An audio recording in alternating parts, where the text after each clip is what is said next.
I suggest we get moving rather than something may have happened. I emailed him, so, and Yeah. He'll come on. Okay, well, this will constitute the meeting of the Zoning Board of Appeals. It's Tuesday, April 6th, 2021 at 7:02 p.m. As is our practice the last year and change. It's a virtual meeting via Zoom. Sitting as the Zoning Board of Appeals are Lee Darst, Matt Watkins, Mike Dickey, Charlie Higginson, and myself, Woody Chittick Chair. Our Vice Chair, Dave McMorris, will be joining us, I'm sure, very shortly. So the first order of business, a very quick order of business, is the next meetings. And there's Dave McMorris. Mr. Chairman, would you mind doing a roll call vote opening the meeting? Okay, roll call vote. Woody Chittick is here. Charlie Higginson here. Lee Darst here. Matt Watkins here. Michael Dickey here. Dave, you're muted. Dave McMorris here. Okay, and we have our town council, Cindy O'Mara, here. And then we have our, so we're going to do very quickly. Our next two scheduled dates, as always, are the first Tuesdays, May 4th and June 1st. Anybody know of a conflict at this point? Any reason why we should possibly reschedule those, or should we just hold on to them at least for the moment? Hearing no objection, why don't we stay with those, Jen? All right, sounds good. Okay, so the next order of business is a presentation by the Zoning Bylaw Working Group chaired by Katie Dugan, and she's going to review a number of bylaws that are going to the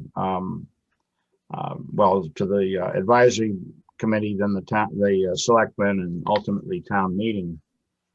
And Katie, you want and Peter Pescatore is here, one of our stalwarts on the committee. Joy Rosano. Okay, I was guessing that's Cassie. Maybe. And so I promoted her just in case. Okay, because, that's yep. fine. Great, thank you. All right. So Woody, just a point of process. So we're prepared obviously to talk about the three that the Zoning Bylaw Working Group is bringing forward. There are 6 other zoning related articles that the planning board has put forward. They're actually, most of them were on the docket for last year, but got delayed due to COVID.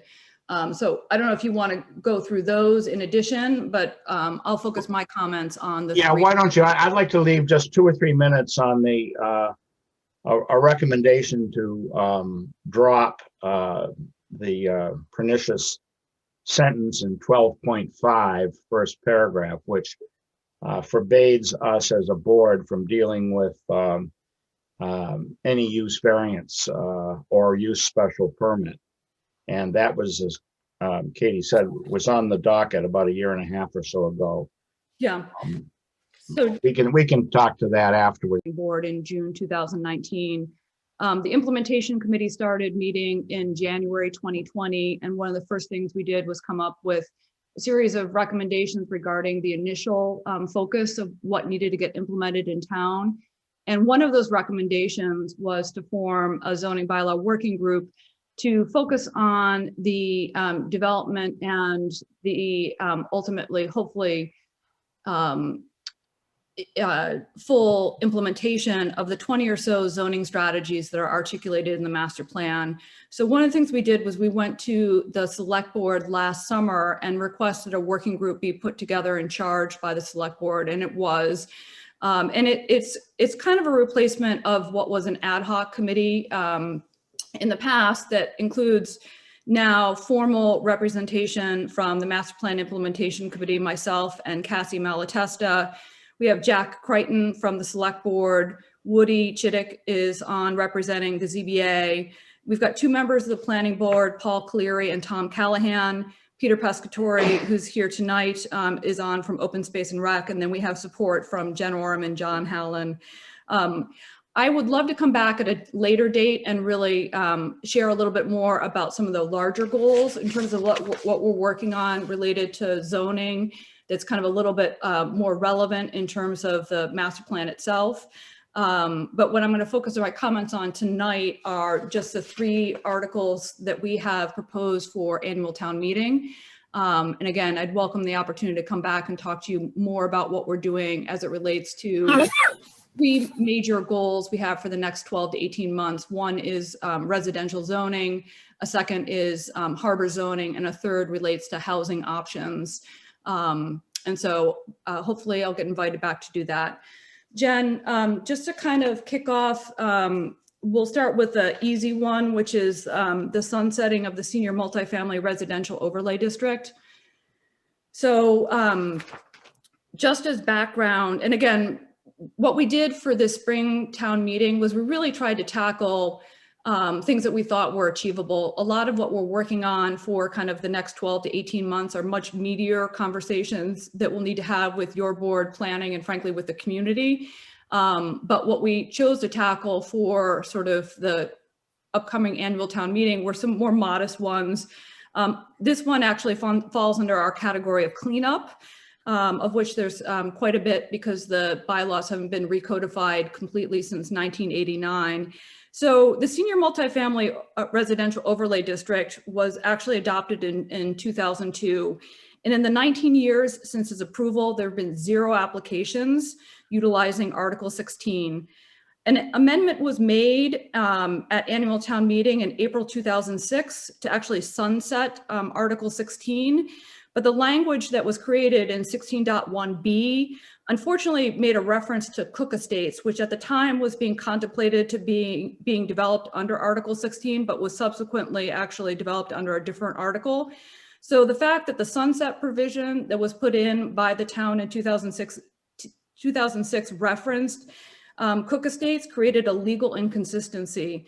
So right now we are unable to officially sunset until we take further action, which is what we're proposing at annual town meeting this year.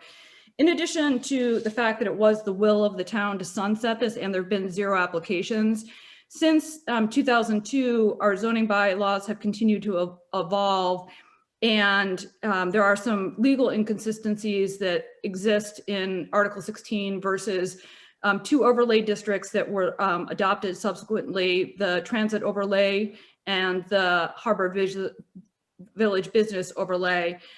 So from our perspective, from the zoning bylaw working group, this is really an opportunity to actually just do some cleanup and reduce, in some cases, the zoning bylaws by 6 to 7 pages in terms of heft. In terms of the actual mechanics of what we're proposing, it's a very simple article in that the bulk of it actually just deletes and asks the town to vote to delete section 316. But in addition to that, we actually need to go through and then vote to replace other sections that contain references to Article 16. And so what you see in the rest of the bylaw language is really just that, where, for example, in 302.1, which is our definition section, there's a definition of dwelling, multifamily that included a reference to Article 16. We have chosen to simplify the definition and have it now be a very simple definition for multifamily dwellings, which is an attached dwelling of units or buildings designed for or occupied by 2 or more families.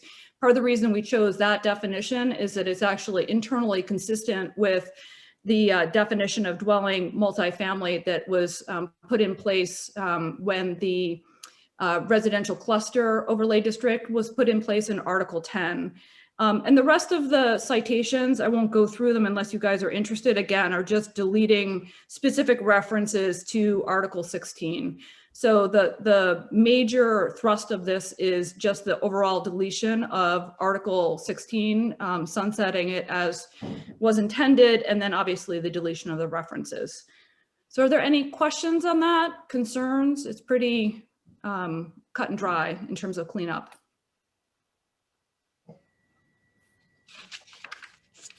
I know, it's very exciting. Katie, it's never been used in the whole time it's been on the books? Correct.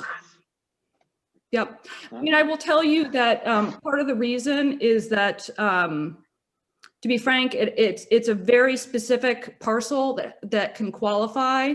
It's actually a greater than 10 acre or greater parcel in districts RB and RC. And in addition to that, there's a number of different categories that you have to qualify in terms of obviously 55 plus housing. And there are elements of it that are related to affordable housing. You know, from the zoning bylaw working group's perspective, it's the senior aspects of it and the multifamily aspects are not why we're suggesting sunsetting it, in part because we think that those are valuable, but there's better and more effective ways to get that type of housing, which is why we've chosen one of our kind of medium-term goals. We call it housing options, where we hope we could bring forward some zoning changes that would promote that senior housing and promote multifamily housing as appropriate in a way that might actually be utilized. But the fact that it hasn't been utilized and there's been 0 applications just indicates that it was a bit of a failed effort to create an overlay district with all the specific specifications and aspects that were envisioned in 2002. Thank you. Yeah, but well, hopefully you can figure out some other ways to encourage the type of development that we need. Yeah, well, I think to a T, the zoning bylaw working group agrees with those types of housing. It's just that this has been ineffectual at bringing that type of housing to Cohasset. This was almost like a grocery cart. Everything was thrown into it to cover this and that. And as a result, you know, nobody could really comply with all these subprovisions or wanted to. Became onerous. Will there be a narrative that's developed for the warrant aside from this that I guess kind of presents it a little bit, you know, I guess dumbs it down a little bit for the public as well, just to try to tell them our rationale for it? So there is an informational summary that is typically included in the warrant, and that's on the second page, and it sort of explains a lot of what I just stated in plain language. Okay, I see that. Yeah. And our hope is that, you know, so far we've got a unanimous vote from the planning board, you know, to the extent that you guys feel comfortable tonight voting, adding your vote. We meet on Thursday with the advisory committee. And then we have the last vote next Tuesday, the select board. Generally on zoning articles, if there's some consistency in support from the permitting boards, there's generally not a lot of discussion at annual town meeting, but we'll be prepared to provide that informational summary and then obviously answer any questions or concerns from the community. Great, thanks. Okay. So I will move on to use variance, Woody, which is 12.5. And Woody, I don't know if you want to go through this because this is really your brainchild and obviously something that the ZBA had talked about in the past. Yeah, we had approved it, not that we have to again, but I hope we will. A couple of years ago, this all stemmed from the famous dog grooming veterinarian business that was operating downtown, wanted to move to a more user-friendly locale on the highway, except that it wasn't specifically cited as an approved use. It was approved downtown, but not in the highway. And so we realized that there are an awful lot of uses that were not contemplated at all back in 1969. There are a few uses that seem a little strange for the harbor. Certain harbor activities are not mentioned, which means that they're not allowed technically in the harbor. But we do spend a lot of time on a helicopter landing pad in the residential district, which we have had little call to use. So we would like to do as follows. If a use isn't addressed at all, and there are a number of those, as you may imagine, this is obviously it's pre-everything, pre-computer, everything. If it's not addressed at all, we'd like to use a special permit process from this board to address it and go through that type of public hearing, not more detrimental to the neighborhood, et cetera. If it is addressed, but addressed as a not prohibited, we'd like to apply the variance process to that. As we all know in our board, variances are given out rarely. You have to go through a number of hurdles, but nevertheless, to say that you just can't ever allow a use in a given district, in any district, seems to me, again, rather onerous and punitive. So it's also out of place. I mean, this was thrown at the floor of town meeting into section 12.5. It really belongs under use regulations, section 4, but that's just a small housekeeping element. We have, in fact, a couple of interesting situations. We had one a year ago where this board will appreciate it up in Sheldon Road, where there was a boat building shed or barn that a resident wanted to convert it into a recreational use for her children. And the recreational use was not spelled out in the bylaws and it wasn't allowed. Now, in that neighborhood, getting rid of a boat building barn and operation with noise and smell and replacing it with a ping pong table or whatever seemed like a pretty benign change, except that it was technically not allowed. So that's what this is all about.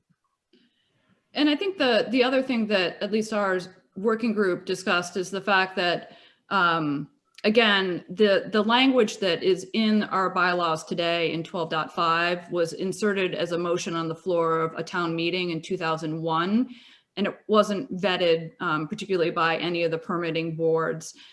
In addition, our bylaws, for the 40 years leading up to that motion on the floor of town meeting, reflected this use of a variance process for uses that were specifically stated in 4.2 and a special permit process for variances that were unstated.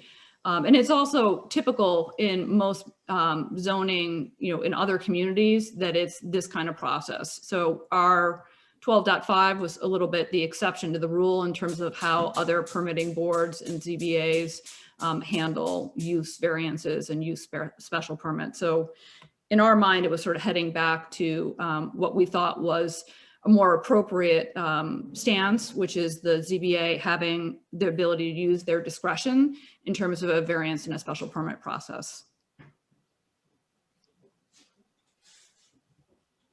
So the article itself, one of the things that when we talk to advisory committee and when we talk to other committees is just making clear that this isn't opening up willy-nilly uses or unintended uses, but rather putting it through a defined process in terms of if it's stated, a variance process, and if it's unstated use, a special permit process. So it still will be vetted, but it'll be vetted in a manner that was more typical of the way Cohasset handled it for close to 40 years and how many other communities currently handle uses. Any questions or concerns?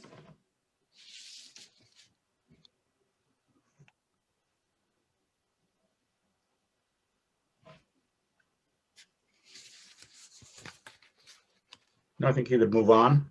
Okay. So Jen, let's head on to land alteration. So land alteration is a bylaw that has seen sort of multiple versions. A version of land alteration bylaw was developed by a citizen's petition back in 2017. It failed on the floor of town meeting. And then last spring, the Open Space and Rec Committee, of which Peter Pescatori represents, brought forward a revised version of land alteration, which focused on just the clear cutting activities, whereas the previous 2017 bylaw that the citizens petition had developed had focused on clear cutting, ledge removal, and grading. Our committee took a look at land alteration again for the third time, and we think we came up with a middle ground that addresses a very focused and specific problem statement. So when we put this land alteration bylaw together, we were obviously informed by the past in terms of the 2017 and the 2020 bylaws. We also looked at what the master plan had articulated, and there was support and community support in the master plan for developing a land alteration bylaw which protects Cohasset's community character through establishing this type of permitting process. In addition, we did our own research. We looked at examples that the MAPC, which is a planning organization, which helped us on our master plan, but also supports all of Massachusetts towns and municipalities. We talked to the Cape Cod Commission, which is a planning organization that specifically supports Cape Cod. And we did benchmarking on similar tree protection and clear cutting bylaws in 9 other Massachusetts communities that have adopted similar bylaws. And then last but not least, we documented 15 examples of detrimental land alteration that have taken place or are anticipated to take place in the community. And what we learned through that exercise of really focusing on where the detrimental clearing activity has happened or is likely to happen, what we found is that of the cases we looked at, 70% of it was undeveloped land, and 30% of it was the redevelopment of a larger residential parcel into multiple parcels. So when we came up with the language that's before you tonight, we really focused on adding to the existing Article 11, which is earth removal. What we're recommending is that we change Article 11 and replace it with new language that keeps the existing earth removal language, but adds in a very important section in 11.2 regarding clearing activities. And another aspect of this that was important to us was making sure that any of the thresholds that we stated in terms of clearing activity have be grounded in sort of some type of benchmarking. And in the case of the clearing thresholds that we actually chose, they're actually grounded in our existing bylaws. I don't think many people have read Article 14, which is our water resource district, but our existing Article 14 section 4.4 actually lays out a 70% clearing maximum for all of the water resource district, which is about 2/3 of the land mass of Cohasset. And then finally, one of the considerations that we took in developing this was making sure that whatever practices we chose in terms of measurement, that they were clear and consistent as possible with existing practices that the Building and Inspections Department uses. And so when we looked at what our measurement was going to be, we actually chose from the scenic roads bylaw in terms of the measurement of trees. And then in terms of how we think about measuring the amount of clearing activity, it's a percent of lot, but that percent of lot is based on disturbed land, which is a measurement practice that Concom uses today for the stormwater bylaw. And we've had a chance to review that with both Jen Oram and with John Hallen, and they feel comfortable.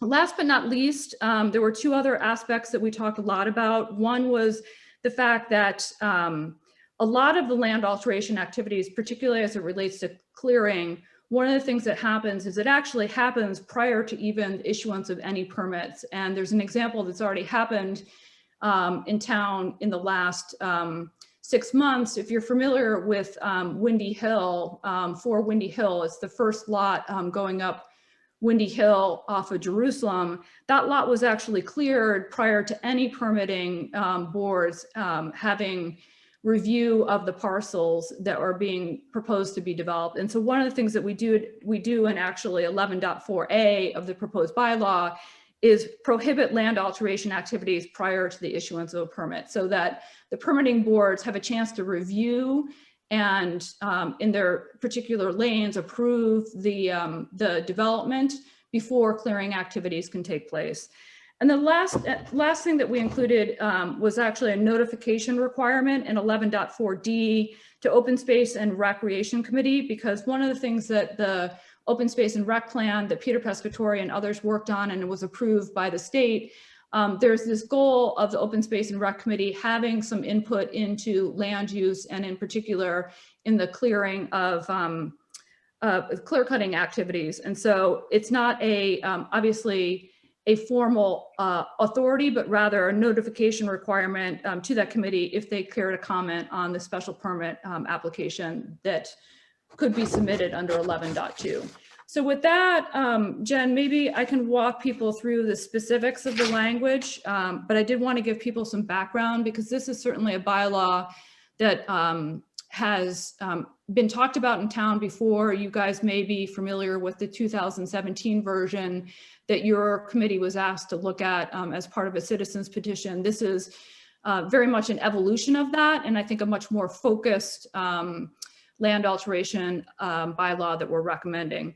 So in terms of the actual mechanics, what we're asking the community to do is actually delete the existing Article 11, which is regulations governing earth removal, and replace it with the following language, which would be regulations governing land alteration. Section 11.1 is really just the purpose and intent. And again, we chose to focus initially on clearing activities and earth removal, which is already existing in our bylaws. In terms of 11.2, this is the meat of the new language that we're suggesting. And what we are proposing here is that clearing activities that exceed a preset limit, and in this case, it's 70% of a lot area in a residential district and 85% of a lot area in a commercial district. If the intent of the applicant is to exceed that, they would have to apply for a special permit that would be administered by the planning board. In terms of our definition of clearing activities, we chose a very specific definition, and that's in paragraph 2. That clearing activity means only the removal of trees of a certain diameter. In this case, we chose 4 inches in diameter.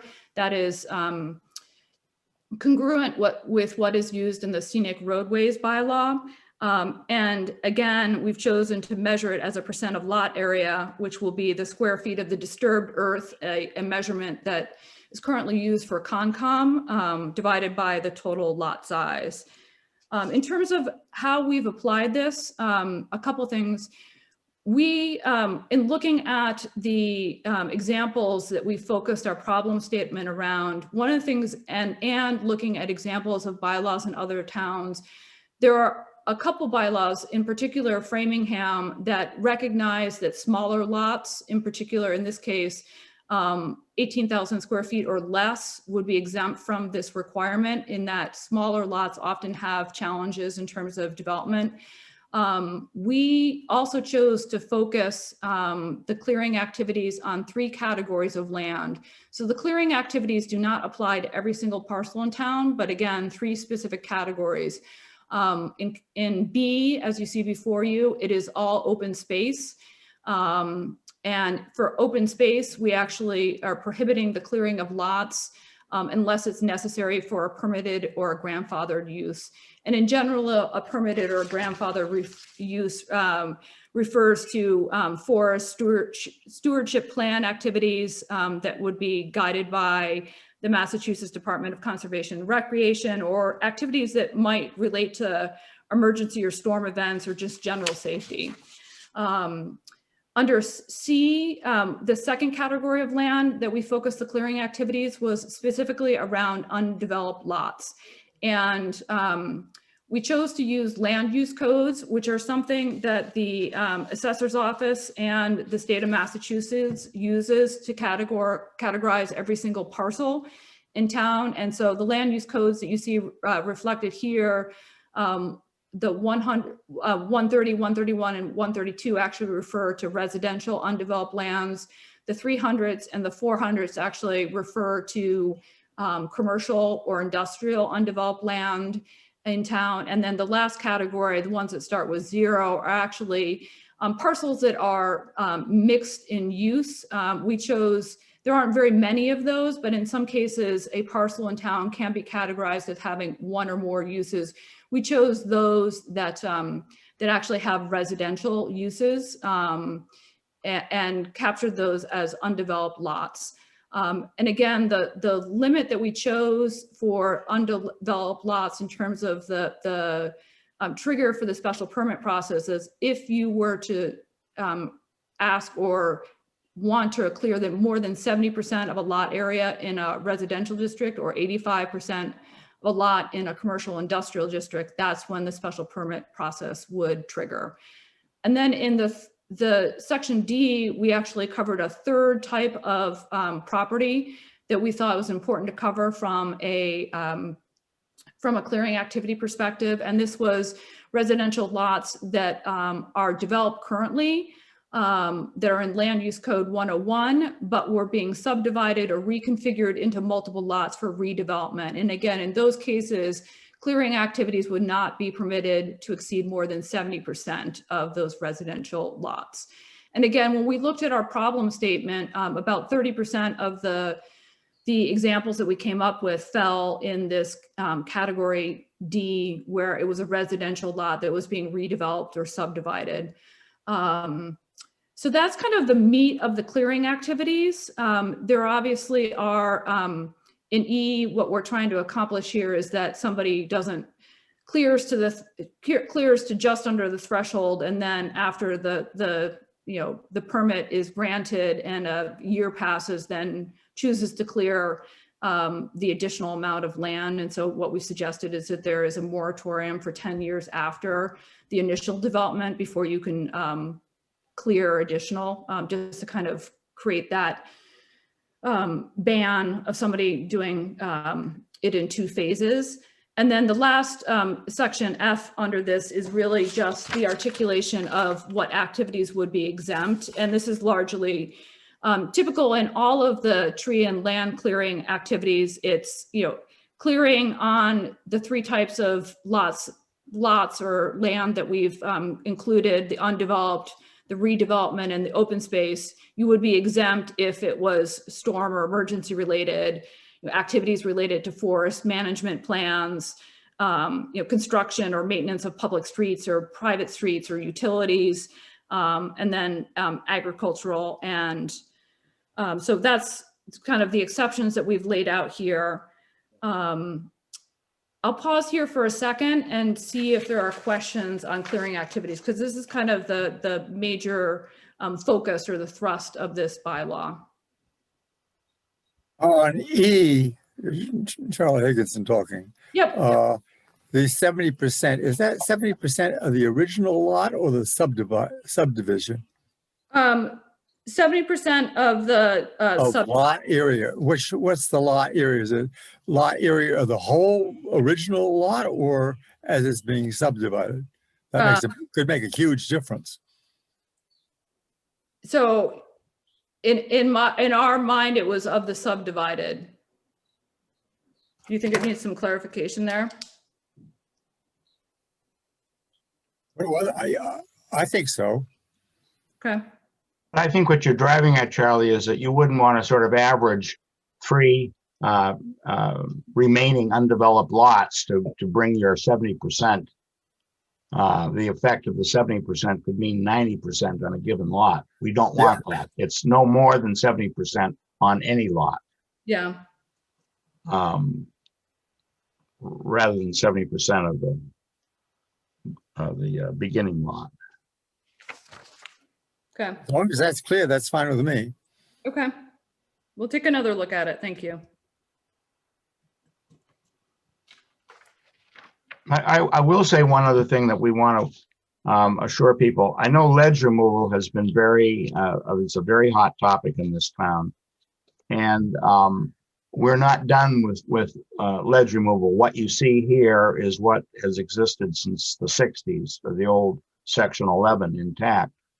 But the issue that we're facing are the trade-off between somebody wanting to really do heavy landscaping work, if they want to spend their money that way, versus private property ownership rights. If you want to build a house, you're going to have to do something to the underlying surface, and the state has taken is very much pro private ownership right kind of a state. So we want to again walk that line and be certain that whatever we do is legal, as opposed to some draconian solution, that will get tossed out in short order. And we haven't quite come up with that one yet, but we're not giving up on it. It's just that we thought it more important to get the tree and land, this kind of alteration in and done,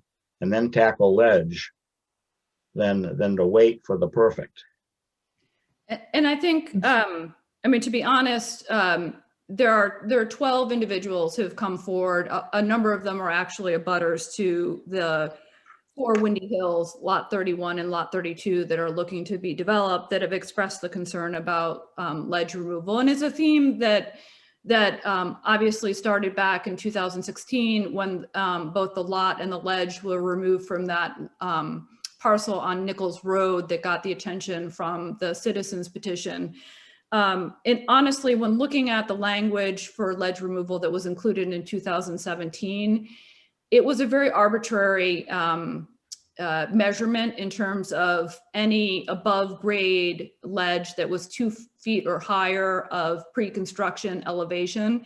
And to be honest, a lot of what the community is expressing and some of the residents that are abutting Windy Hill are expressing is a much broader concern about ledge removal below grade. And to be honest, we as a committee don't feel comfortable going in that direction, certainly without talking with legal counsel. And the reality is that for the work that we have done, and we plan to do more research, there isn't a whole lot of guidance in terms of other communities that have tackled ledge removal in a significant manner. And Arlington actually attempted to limit ledge or rock removal, and the bylaw that they brought forward, I think it was back in 2016, actually failed at annual town meeting. And then Woburn also tried to limit ledge removal on a particular site that they were having trouble with in their town, and it went all the way up to land court and was eventually what they were trying to prohibit was turned down. So it's an area that we want to research further. And I know that there are some citizens that feel like it should be included in this version of the bylaw, but we've very deliberately taken a phased approach. And the phase 1 of the land alteration bylaw, as we're recommending, includes clearing activities and the existing earth removal language that's in our bylaws today. I have a question on the clearing part. What standard is the planning board applying to determine whether a special permit is appropriate? So the standard is whether the applicant is looking to clear more than 70% of the lot area. Mm-hmm. But the planning board looks at what to determine whether or not to give a special permit? So they are going to have to make the determination around what are the standards above 70%, which they will be comfortable granting. And one of the things that the planning board actually, after they voted on this, agreed to undertake were the actual specific areas that they would be reviewing in terms of how they would look at the criteria for approving a permit above the 70% level. So those have not been developed yet. Okay, because The planning board has agreed to work on that. it seems to me that if whether or not you get a special permit depends upon who's the makeup of the planning board at the particular time, then that's a problem. It seems to me there needs to be some sort of standard. So I think we understand that, and the planning board understands that. They are going to be administering the special permit process, and their discussion when they approved this after the public hearings was that, assuming approval at town meeting, one of the first orders of business would be to develop those standards and develop those additional regulations under which they would review applications. I mean, overall, the hope is that by putting a limit or a maximum, that the average developer or the average applicant would use those as guidelines in terms of threshold not to exceed. Yeah, I guess my concern is, my experience at town meeting is that a lot of these zoning bylaws get hung up because there's another question beyond what's in the bylaw that's Yep. not answered. And this is the kind of question that hangs people up. You know, what's the standard going to be? And does it depend on who's on the planning board, and, you know, whether there's 5 developers on the planning board or 5 conservation people on the planning board, the standards can be completely different.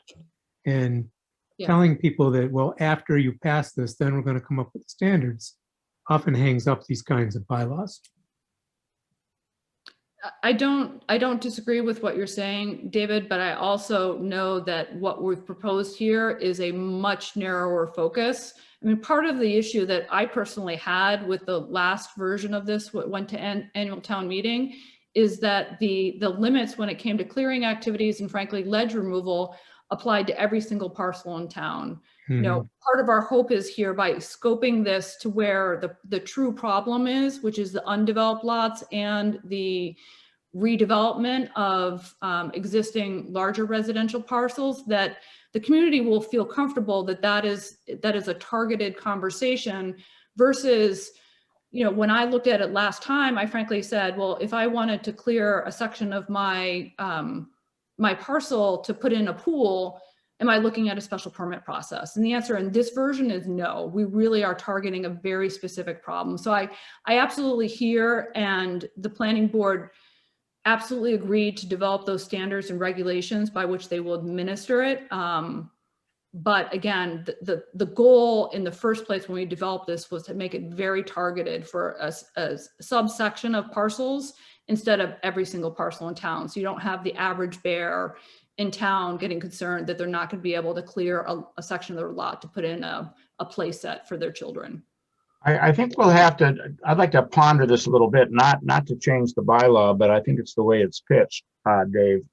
You raise a very good point. But the other thing that we did in the subcommittee or the committee is to realize that these guidelines have to be rules and regulations as opposed to be part of a bylaw. If you wanted to change a sentence, you have to, you know, go to the Attorney General. You know, it would be cumbersome beyond belief. And we're going to have to trust that a board, an elected board at that, would do its best job in terms of rules and regulations. And if they need improving because of actual experiences, I've got to trust them that they'll probably make those changes, but do it in a more expeditious or streamlined fashion than, you know, going again to town meeting and then to the Attorney General and waiting 6 months or 9 months. Yeah. It's Yeah, I painful. agree with that. I know, I've seen but this it's, happen but many times. if you're suspicious or if you don't trust a sitting board, it's difficult, but maybe that's should be dealt with. You know, I don't want to get philosophical here, but No, but I appreciate you bringing the comment up, David, because I think it needs to be clear that there will be standards and regulations that are being developed for that special permit process. And it's not going to be left to, I mean, to be very frank, that's what happened with the large home review. The large home review was put in 2002, and nobody actually spent the time to develop the standards and regulations. And then, you know, lo and behold, you know, over the years, they've struggled to actually figure out a way to hold hearings that are consistent and fair on large home review. Mhm.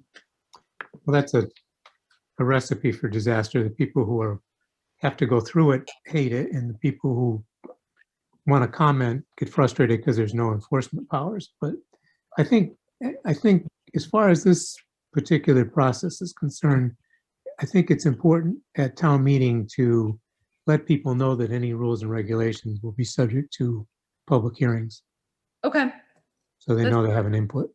okay. Yeah, good point. And again, our true attempt on this was to scope it.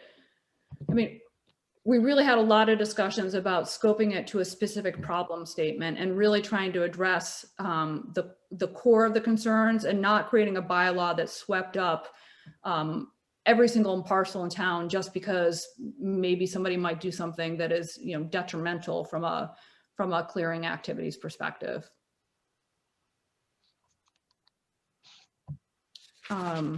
Katie, what are you proposing for ledge removal now?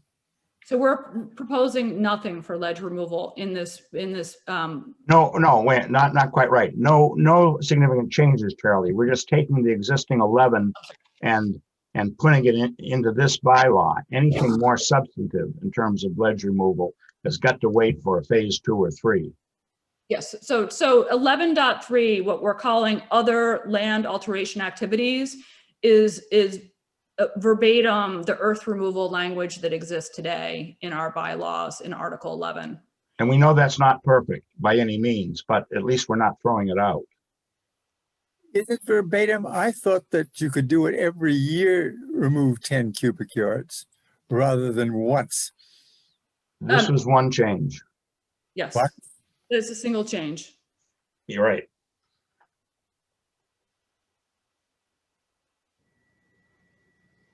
And is there any prior notice of intention to remove ledge?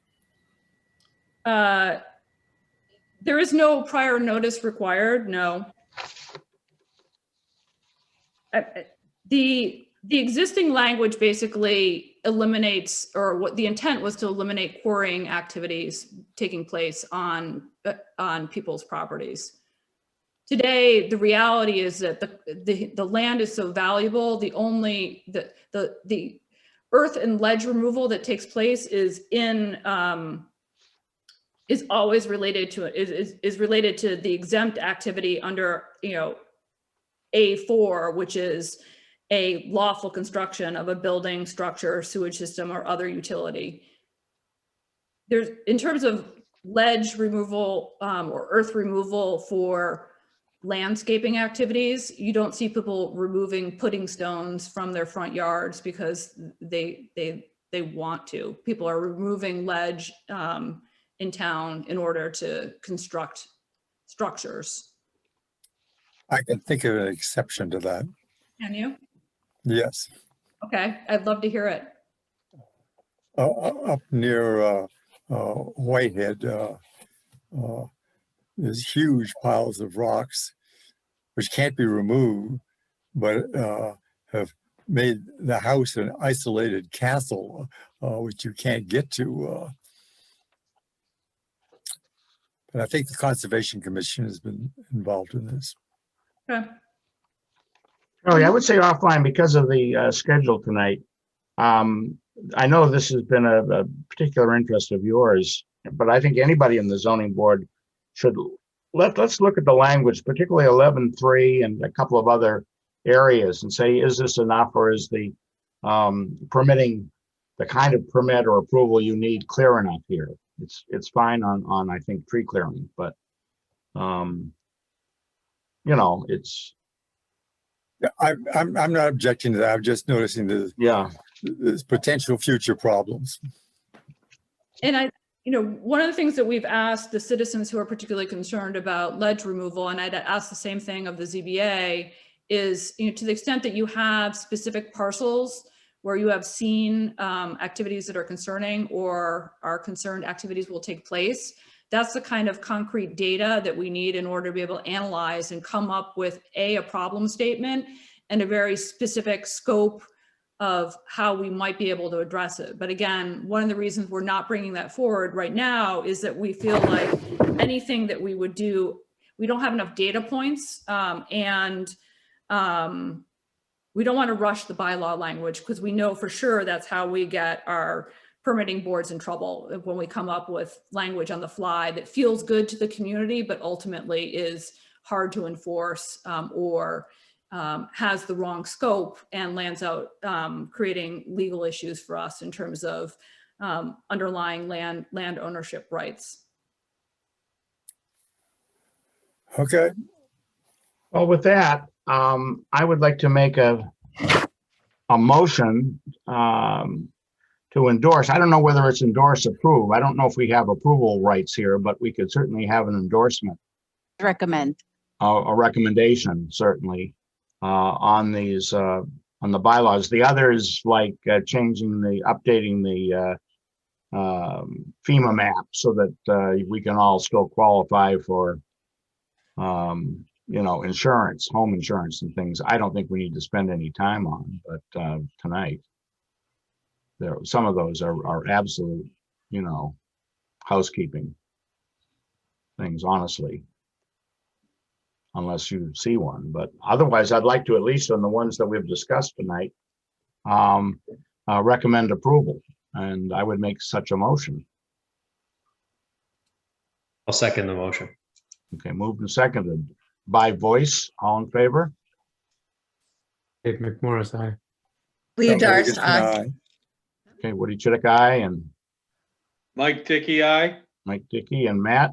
Matt Watkins, aye. Okay, so unanimous.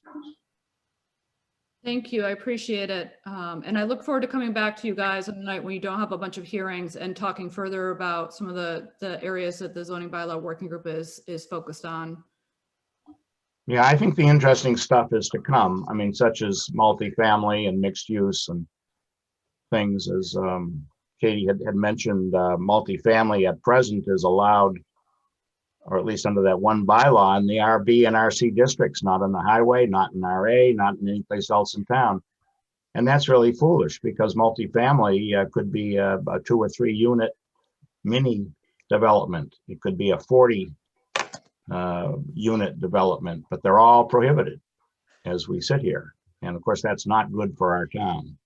So we'll be back, but with maybe a finer, not maybe, with a finer cut on this one, on that one, and others. Okay, the town meeting will be virtual. Okay, nope. My understanding is No? they're going to be in person. Yep, be in person, oh, the gym. Thank Okay. you.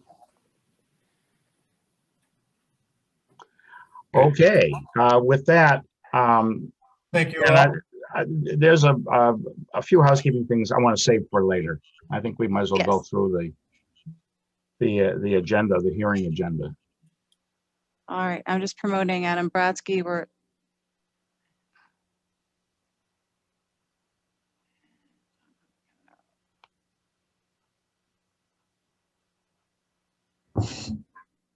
You're muted, Adam. There you go. Okay, so our first continued hearing is 124 and 87 Elm Street, the CHI Elm Street Realty proposal to put in a number of actually mixed use units down in the harbor. And we've had this for over a year now. And I think we pretty much concluded things a month ago. Adam, do you have any new information? Or I will turn it over to Jen as well. Jen, have we received anything from the public? Let me do that one first, Adam, and give you a chance to. We have not received anything in initial for this particular application. Okay. Adam, do you have anything further to add, or is what we have sufficient? Mr. Chittick, good evening, everyone. I represent CHI Elm Street Realty LLC, and there is no additional information. We'd ask the board to please close the public hearing and issue a decision granting the requested special permits for the project. Okay. Well, with no objection, I would make a motion to close this hearing. Deliberations follow the rest of the hearings. Could I ask one question to Adam? Sure, Charlie. Do you have all the rest of the hearings? Is this the last permit that you need, or do you still got a bunch to go? No, Mr. Higginson, this is the last town permit that I believe we need. We secured our planning board special permit and site plan approval, as well as our order of conditions from the Conservation Commission. We have state permitting to go, but we need to complete our town permitting in order to advance that. Thank you. Yes, sir.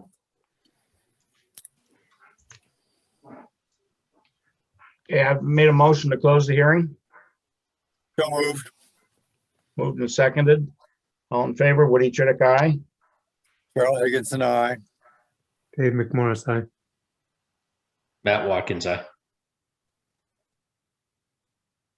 Aye.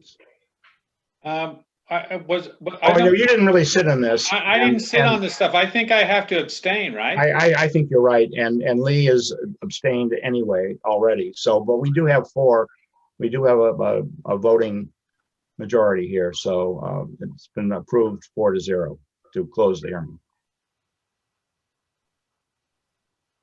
Okay. The hearing is closed. We'll take that up later. Our next is a special permit request at 62 Rust Way. This has again been around for a while. These are the Nortons, Thomas and Eileen, who want to construct an addition in the rear setback. And I understand, Jen, this hearing has been requested to be continued to May by the applicant, correct? That is true. It came in from John Cavanero's office. They would like to continue to May. Okay. John, just kind of cross table here, are we going to be seeing much more new material come May, or? No, but what, Wednesday. Mr. Chairman, and I appreciate the board's patience, as I've expressed in the past, it's really enabling the owner to work with the architect to get the adequate information to the board in terms of measurements, facade calculations, but the bulk of the application will remain very similar to what you saw at the last hearing. They just need a little bit more time to Okay. assemble the material. So we'll be back in front of you in May for sure. So, Okay, well, I'd make a motion that we continue 62 Rust Way until May. Second. Moved and seconded. Woody Chidick, aye. Lee Carl Darst, aye. Higginson, aye. Dave McMorris, aye. Matt Watkins, aye. Mike Dickey, aye. All right, so that's been moved and approved unanimously. And our third continued hearing is 147 South Main Street.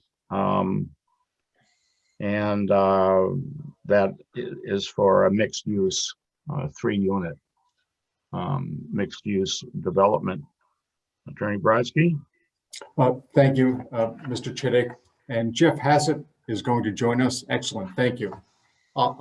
I represent John Schiavo, the trustee of the Schiavo Family Trust, which is the applicant. I'm joined this evening by Jeff Hassett with Morse Engineering, our registered professional engineer. Dick Rockwood, our architect, is not available this evening, but we had 6 deliverables from our last public hearing on March 2nd. First, the board asked for aerial photographs showing the historic parking conditions on the property, and we provided those to the board.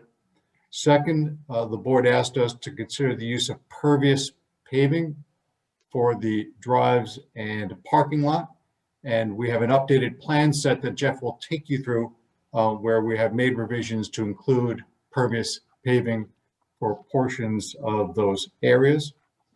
The board asked about a lighting plan, and we've also developed a lighting plan which was submitted with a revised plan set. Similarly, there were questions regarding a landscaping plan and screening, and we've included a landscaping plan as sheet number 3 in our revised plan set.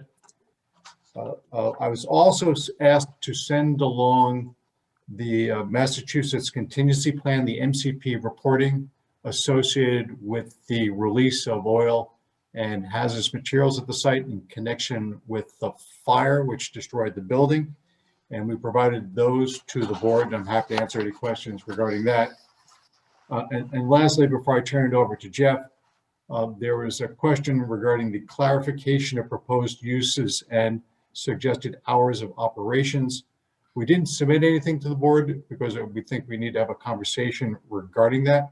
You will recall that the application proposed for the first floor retail, although Mr. Schiavo, during the course of the public hearing, raised the possibility of professional offices. The intention here, given the small areas of the space and the location within a residential district, is to have small scale, low traffic uses. But Mr. Schiavo needs some flexibility with respect to uses because he has no tenants presently for the project.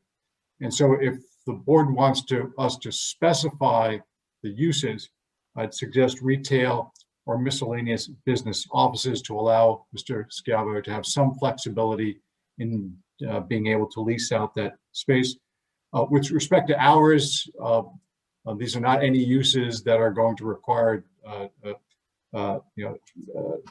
lengthy hours. And so we're looking for reasonable conditions in that regard. I don't know whether the planning board is going to weigh in on that issue as opposed to the zoning board, but we were just conceptualizing, 9 in the morning to 9 at night, Monday through Saturday. I mean, sort of standard business hours with some overlap into the evening for night appointments. But we're open to any reasonable suggestions of the board if the board wants to get into that issue. With that said, unless you have questions for me at this point, I'm happy to turn it over to Jeff to go through the revised plan set, please. Sure, why don't you do that? I've got a couple of questions, but they'll wait. Great, thank you, Adam. So as Adam noted, since the last hearing, we submitted a revised plan set, and we expanded the plan set from being 1 page to 5 pages plus a photometric plan in order to be able to give you some additional full detail for the project. So we gave you a cover sheet that has the general layout of the site and the general notes. Sheet 2 is an existing conditions plan. You see the remains of the existing building. The area between the building and South Main Street is paved. There's concrete adjacent to the building. The rear of the property is a combination of reclaimed asphalt and gravel. And then along Spring Street, the edge of the pavement is way back here where I'm pointing with the sidewalk here. The actual property begins probably, say, 40 feet back from Spring Street, a lot further back than you would anticipate. But that's the existing conditions. The site layout plan gives you the overall layout of where the building will be located in compliance with the zoning setbacks, as well as the parking. The driveway comes off of South Main Street with parking in the front and to the side.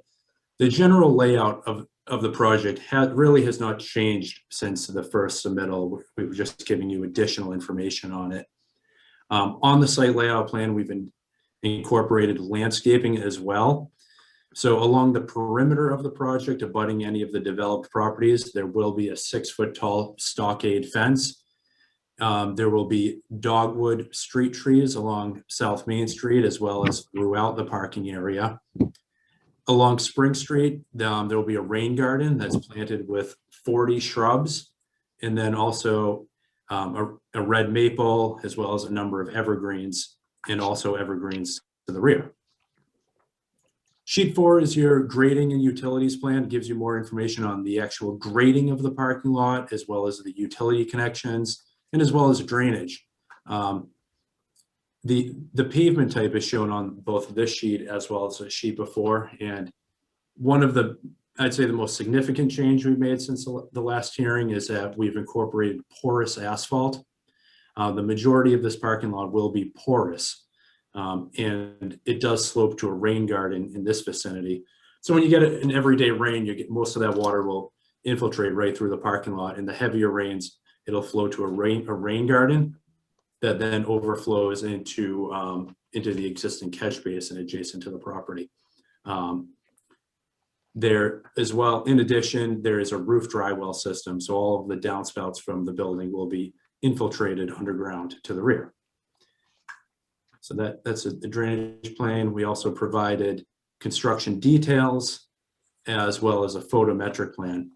So for lighting, we're specifying 4 lights mounted on the building, which are sconces, and then also 4 light posts within the parking lot. And the point of the photometric plan is to show that there will be be minimal to no carryover of light onto the abutting properties. So with that, I'll turn it over.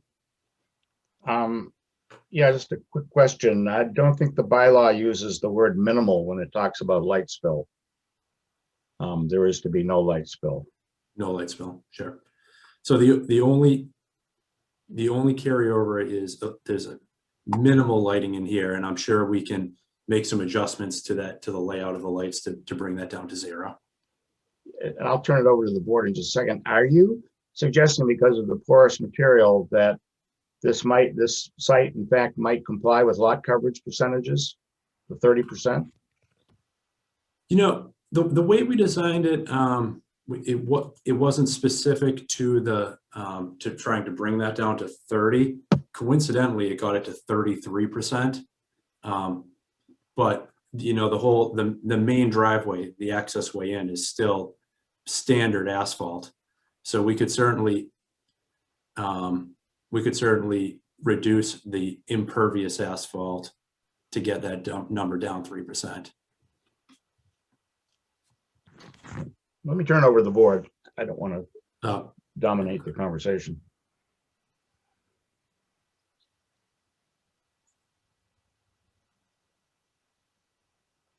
I'll ask a question if I could. So, Please. Mickey, there's a culvert that runs underneath Spring Street, and near as I can tell, the water flows towards the property. Where does all that water go? Does that go into the catch basin, the rain garden? Does it cross the property? Do you know what happens to that water that comes through the culvert under Spring Street? I do. So Spring Street is here. This is either side of the road. There's a culvert that goes under Spring Street, and then it's channeled into another head wall where it flows diagonally. I guess this is part of the right of way of Spring Street to a catch basin right here. So that's an open grate where water flows into it. From there, it flows in this direction, and a couple properties north, it eventually ties into a perennial stream that flows out to the marsh. Thank you. You're welcome.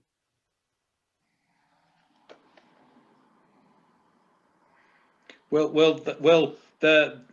water, coming off the site add to the water that's going into that catch basin, or do you assume that except for a biblical type flood, it's all going to get sucked up by the rain garden that you mentioned? Yeah, so we did submit a full stormwater report to the planning board, which is being peer reviewed. And that shows that there's a fairly significant reduction in runoff from this property. So water does go to that point currently, but the volume and the rates of water will be reduced. Thank you.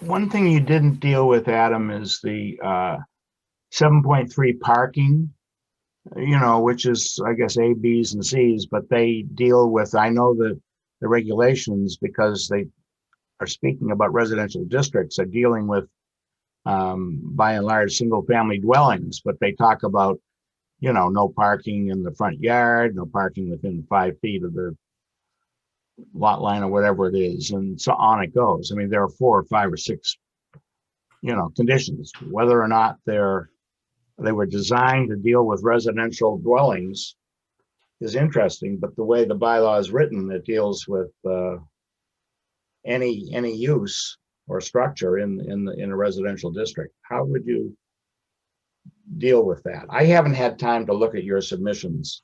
I must say, I didn't get them till today, and the aerial photographs and things, but Well, thank you, Mr. Chittick. The formerly existing parking was non-conforming, and we're proposing to continue those non-conformities to the extent that they remain. And so the intention was not to conform to new parking, because this is a special permit process to continue the prior non-conformities and for the change of use. And these nonconformities were created approximately when, would you say? Jeff, do you have it's been decades. And so we did provide you with aerial photographs to show those. I can get you more specific information, but I don't have that handy. Yeah, And you will recall that at one point there was a variance granted for parking associated with the prior use. I think that was back in the 90s, if I recall correctly. I'd find that helpful. Was that submitted with your packet? I believe it was, sir. Yes. Oh, okay. Yeah, we submitted aerial photographs going back to the 1990s, which is I as know. far No, back I'm as the thinking GIS about the data. variance granted. Oh, gotcha. Okay, I'll double check, but I won't take the time now. We referenced it, I know, in the materials. Whether we provide you with a physical copy of it, I can double check it in a moment. Well, why don't you double check? You don't have to take everybody's time up, but I'd like to see if you didn't submit it, please do. And if you did submit it, I apologize.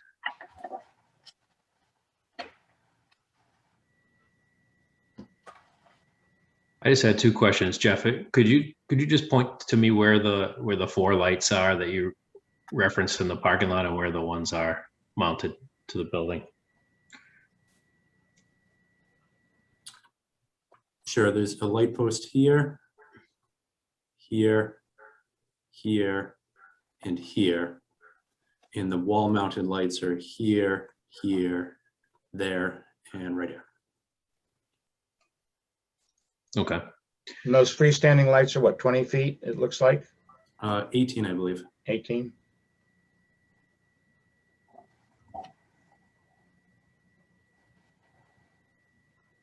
And is it fair to say there's probably some space between where the proposed fence would be and the parking on the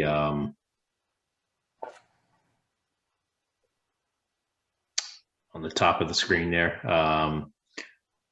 Yes, there is a fence.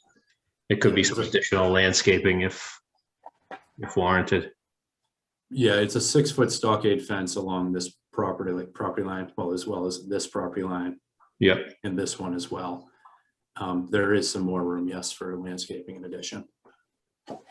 Yeah, I want to study the photographs you submitted. As I say, I haven't had a chance because we're supposed to get all of the materials, as you know, in 7 days ahead of our hearing, which makes things a lot easier. In looking at a couple of the early ones from the 90s and whatever, yes, there may have been parking here and there. Doesn't seem nearly as intensified as what you're proposing. I think there's Adam, an escalation of use here that is got to be somewhat concerning. And of course, just it'll be more visible and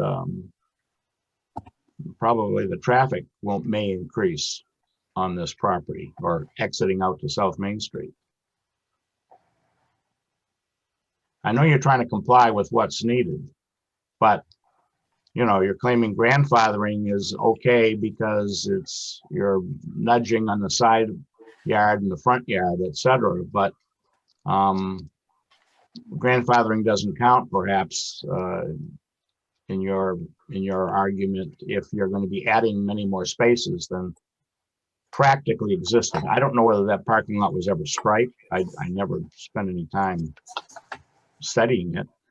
I guess I could go by now, but you're accommodating a lot more vehicles than I think from a practical standpoint the auto body shop ever accommodated. That's all. So we actually, I believe, came to the opposite conclusion. Okay.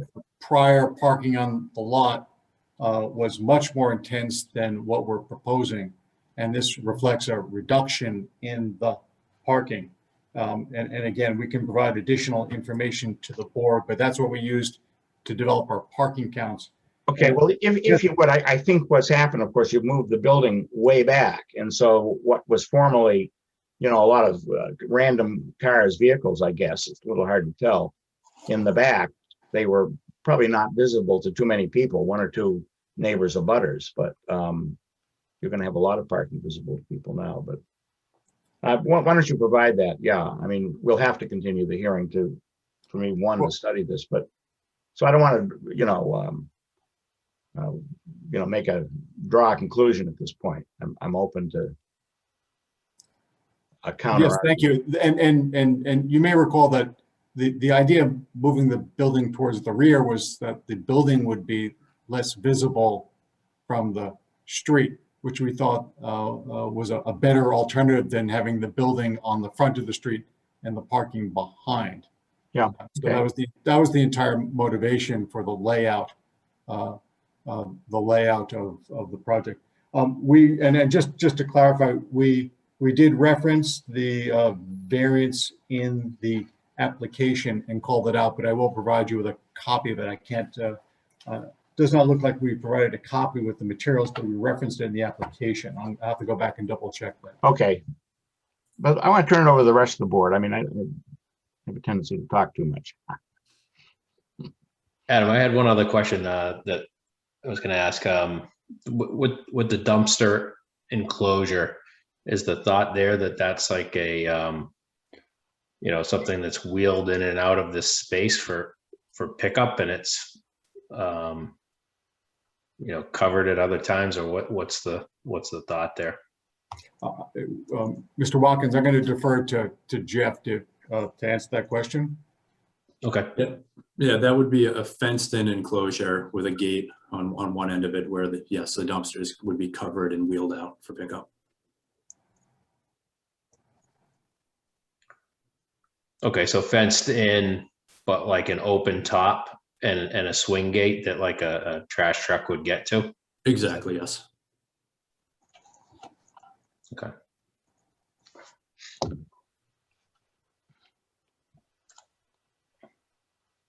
Dave? And the thought, I guess, is that you'd be using that for both residential and for retail purposes? Correct, yes.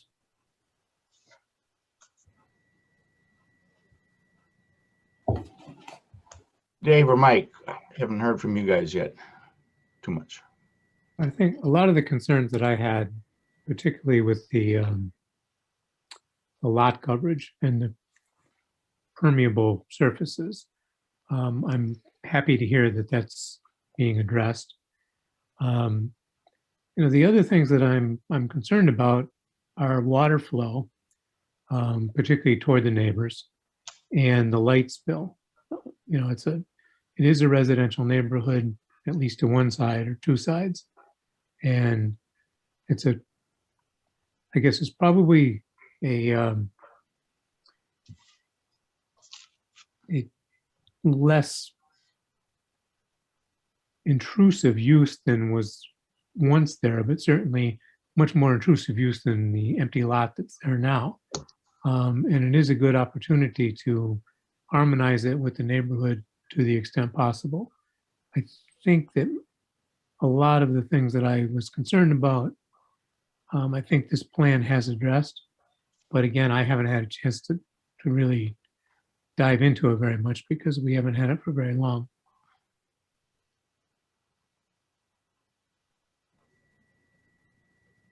Mr. McMorris, we will address the lighting concern. And with respect to stormwater, and Jeff can speak to this, we're not going to be sending any additional stormwater onto any other property. In fact, we're required to keep our stormwater on our site. But Jeff, can you speak to the stormwater standards, please? Yeah, so we put together a full stormwater report, and there are essentially two design points. You have a small amount of flow going in the northeasterly direction towards South Main Street. And then the majority of the flow, the property is very flat, but the majority is going to the southwest. And that ends up flowing into the wetland, which overflows to the drainage pipe and out to the stream that we discussed. So this project, the calculations show a pretty significant reduction in both the rates and the volumes of runoff for all of the storm events. But again, that will be reviewed by a peer review consultant to confirm that. Thank you. And you mentioned that's being done at the planning board It is, yes. level. Have you applied for stormwater permit as well? We haven't applied for the stormwater permit with conservation yet, but we do intend to. And what about Board of Health? I imagine they must have some concerns about, 40 years or more of accumulated, various runoff and things, So- oils and whatever. So I'm happy to speak to that. And I say this respectfully to the Board of Health. I mean, it really doesn't have jurisdiction over hazardous materials. But I want to make clear that after the fire and the release, Mr. Schiavo hired a licensed site professional in order to assess and remediate the site. And they achieved a permanent solution without conditions. That is that they reduced all levels of contaminants to background levels. And that's been on file with DEP. And so I know that there have been anecdotal concerns regarding hazardous materials on the site, but we provided to the board and to the town the permanent solution submittal evidencing that what was on the site was cleaned up and that the site is fully compliant with the Massachusetts contingency plan. Okay.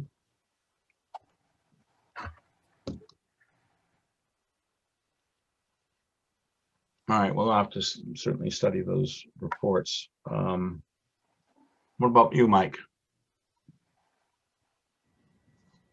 Well, I'd asked a little bit of a couple questions about the culvert and where all that water's going. I will assume that the formal report that's being given to the planning board will satisfy some of that question. I'd certainly like to, have that available to us as well. But would this be a good time to see if the public has comments? I can. Could I just, if I may speak, Mr. Yeah. Chairman, Jeff, do you mind unsharing your screen, stop sharing your screen? Because I'm having trouble seeing everything. Just if it's okay, Mr. Chairman, I'd just like to review the public comment process just because we didn't do it at the beginning because Okay. we started with the presentation. So there's been comments in the chat feature that shouldn't be, the comments should not be in chat. They should be in Q&A where the person puts their name and address. Connie Ashfair has a couple of questions which I will read. We have two people who are raising their hands, but I just also wanted to mention that the board received letters from the public, one from Connie Ashford, which I circulated to everybody, and one from Michelle, who is the direct abutter, but that was not received until this afternoon. And so just as like the plans, which we're supposed to get a week in advance, it's difficult to address everything when we get it this late.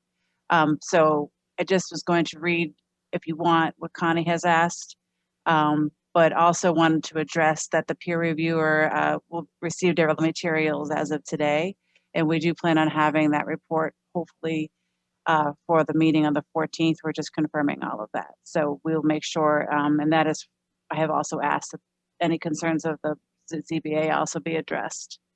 Are we meeting? We're not meeting on the 14th. No, that's for the planning board. Just that's the next hearing regarding this project. Oh, And- okay, okay. And so that's what the peer reviewer will have, hopefully have the Well, final. wasn't there a letter from the guy, the immediate abutter who runs the auto repair shop? Yes, that was the other one, and that came in last night. I sent that out as well. Yeah, it's impossible to deal with those at tonight's hearing. So there's just so much that needs to be absorbed and for this evening. So I just wanted, if you ask you how you'd like me to proceed, where there's so much information and we do have additional hearings. And I'm certain that that the applicants will want to read everything that's come in as well. Sure. So I can't speak for them, but I just, Well, why don't we, the owner of the property does have his hand raised. I didn't know if you'd like Attorney Brodsky to do anything with that, Mr. Chairman, but the owner of the property has his hand raised. I can promote him if you'd like. Mr. Chairman, would that be appropriate? sure, then I'd like to go to Mrs. Asher. Okay. So I just promoted him. And and then I'll read you what Connie Asher asked. Okay, My promoted him, but I don't know where he went. Okay, so there he is.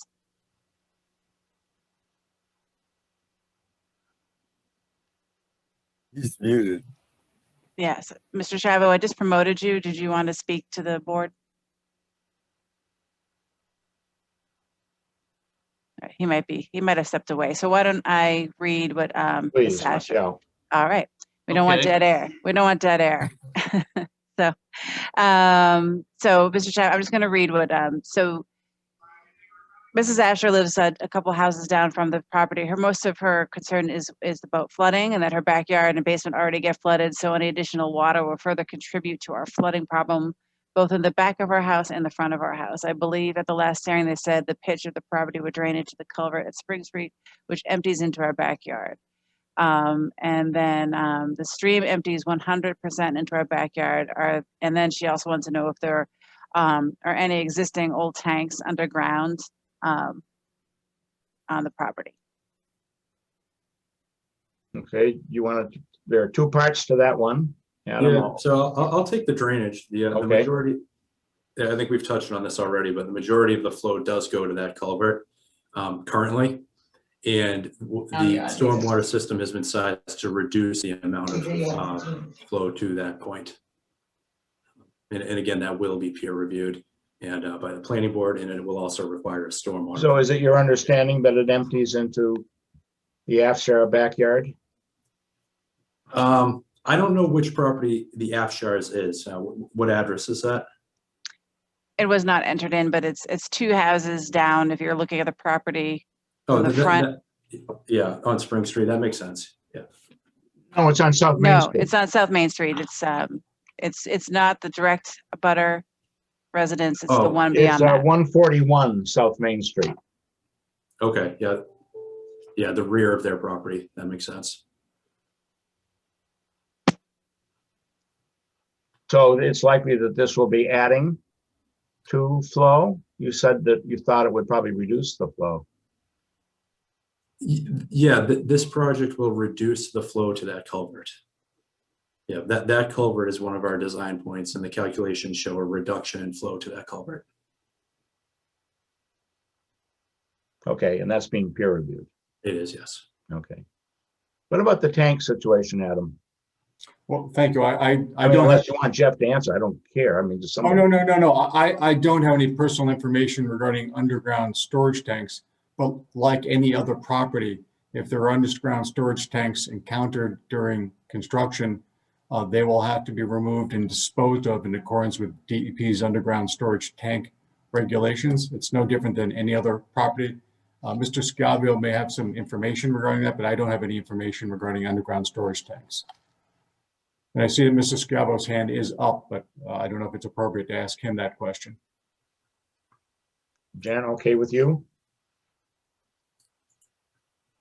I guess she says yes. All right, why don't we ask Mr. I do Gallo. say. Hi, this is Mr. Scavo. Yeah. And there is no underground storage tanks on the property. I've had the property for 38 plus years. It is in the report of Santex. There is no underground storage tanks on the property. Also, as far as the parking goes, that special parking permit is for 25 vehicles, which was located towards the Spring Street side of the property. So we've reduced the parking with this project dramatically. And that's clearly written in that special permit. Variance, It's yep. 25 vehicles for that Spring Street side of the property in itself. And John, I'm just going to correct you. I believe it was a variance for 24 vehicles, but Yes. it's the same point. Yes, same point exactly. So I think that should answer both the questions.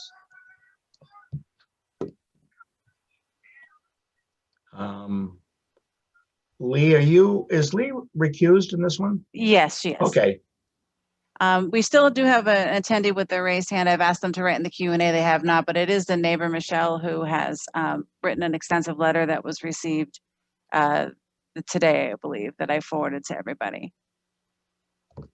So it's either I can let her speak, or we can address the letter and come back to it at the next meeting. It's up to the chair and all of you. well, I don't know, what's the wish of the board?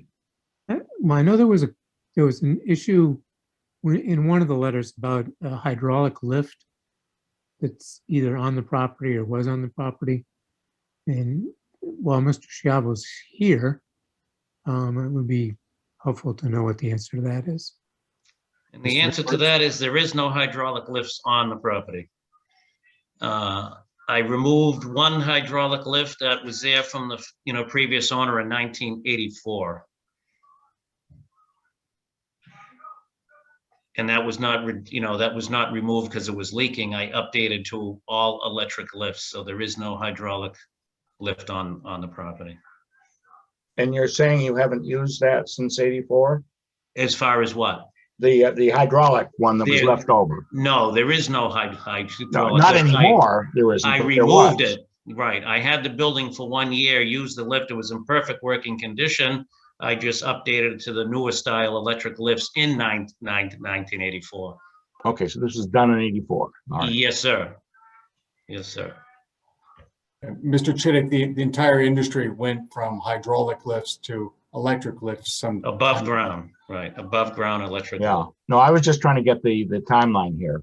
I know it existed in 84, so it basically was removed within a year.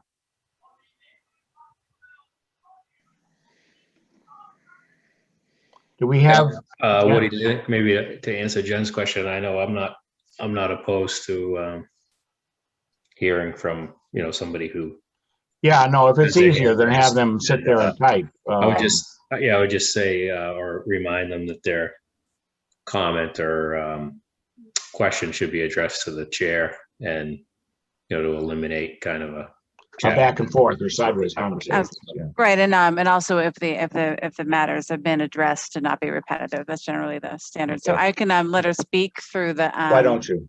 Okay. Michelle, I just promoted you to panelist so that you could speak.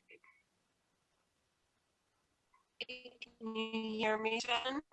Not too well. First of all, we're getting a nice picture of the hair on the top of your head, but that's about it. I'd recommend. I'd rather hear you than. Let me. Yes. Okay. Can you hear me now? Yeah, better. Yeah. Okay. So, I completely understand that you need to review my letter because you did not receive it until today. So I'm happy to put most of my concerns at a later date when you have time to review the letter. I just want to really point out that I am 4 feet away from this property line. And so whatever goes on there is going to severely impact my living situation. I realize that the building will be placed somewhat back from South Main Street, but the height of this structure is extremely high. The lighting is definitely going to affect my bedrooms and my entire living situation. So I have a lot of concerns about that. I know it was addressed early on, but 20-foot lighting poles are definitely going to be a problem. So that's a major concern I have. Amongst many other issues I've brought up in my letter, I don't know if any of you had an opportunity to actually walk this property and measure the slab and realize the difference in the structure that was there as opposed to the structure that's being proposed. It's like 3 times the size of what was originally there. And comments about 25 cars in the back. I've lived here for 4 years, and prior to that, I've been in the community for over 30 years. I've never seen 24 or 25 cars being parked in the back lot there. So I think the proposal is 17 cars. And I mean, the in and out on Spring Street and South Main Street of that many cars is definitely going to impact traffic and just the neighborhood in general. I just think it's a gross overuse of the space. I mean, 3 2-bedroom apartments on top of this building. Again, I urge all of you to walk the property it's significantly larger than the structure that was there originally. I put all the measurements in my letter because I have an architectural and design background. And I will tell you that what was there before was a large office upstairs that somebody put a wall down the middle of and separated that space into 2 studio apartments, which I don't even think were legal. 2 gentlemen lived in them and they were sparse, to be honest. I don't even know how anybody was living there. So I don't know. It just seems like such a large proposal from what was there previously. I mean, 3 2-bedroom units is a lot of people. A lot of coming and goings, not to mention the retail. And I thought I heard somebody say till 9 o'clock at night, the retail hours were suggested. I mean, this is a quiet neighborhood. People come home from work and, you know, they start their dinner and their nightly routines. I can't imagine retail hours going, you know, past 5 o'clock. Okay, keep in mind, that was a proposal by the applicant. The board hasn't even discussed that, let alone agreed to it. Right. But I mean, you can see there's just by all of us, a very big concern about the overuse of the proposed. It's just a much larger structure, many more people, many more cars. There is only a 19-foot right away on the driveway next to Peter's garage. It's very narrow. I mean, where is everybody going to go? How are they going to access this property? I mean, my property is 4 feet away from the original structure. And to the right of that, there's a 19-foot wide gravel drive. Where are these people going to go in and out of? Where is the flow Okay, of well, these? you've raised a couple of good questions, and keep in mind that we really have to analyze and digest your letter. But let me ask Attorney Brodsky a couple of things, or Jeff. You know, we always want to understand the before and after of size, both footprint, volume, being maybe a pre-existing non-conforming use in this neighborhood. So I'd like to understand the difference between what existed from a footprint standpoint to what you're proposing, as well as height, as well as volume. So, Mr. Check, I'm just going to answer it in a general sense, and then Sure. I'll turn it over to Jeff. The new building is the same footprint as the old building. The total commercial space that we're proposing on the first floor of the new building is the same as the total commercial space in the old building. The residential space on the new building, the total square footage is identical to the former residential space in the old building. The only difference is we're proposing 3 residential units as opposed to 2. With respect to building height, the building height conforms with your zoning requirements. Jeff has got the particular dimensions, but unfortunately, the neighbor is mistaken with respect to her reading of the plans. Okay, and go ahead, Jeff. No, sorry, Dave, you go ahead. When you say Yeah, it's sure. on- If you, when you say it's sorry, the go same ahead. footprint, you mean it's the same size footprint? It's not on the same spot. Correct. Yeah, It's the same same size. total If you look square at this- footage. The idea was to relocate that building further back on the lot, away from South Main Street, away from 143 South Main Okay. Street. I just wanted to clarify that. I understand. So Jeff, you've got the actual dimensions, don't you? I do. So the building coverage is included in the zoning table, which is now on sheet 3. In the previous footprint was 3,210 square feet. The proposed is essentially the same. It's 10 square feet smaller. And we certainly understand the concern of the neighbor and have considered that with the design. The previous building was only 4.8 feet off of the property line, immediately adjacent to the abutter. So by pushing it back, we get the building quite a ways further away from that abutter. And along that property line, we have a stockade fence, and I believe we're going to look into adding some additional evergreens. And we do have, the photometric plan does show no light carryover there, but I will look into it with the lighting designer to see if there's something we can use as an alternative that might be on a lower post or in a different location. So we do understand that concern.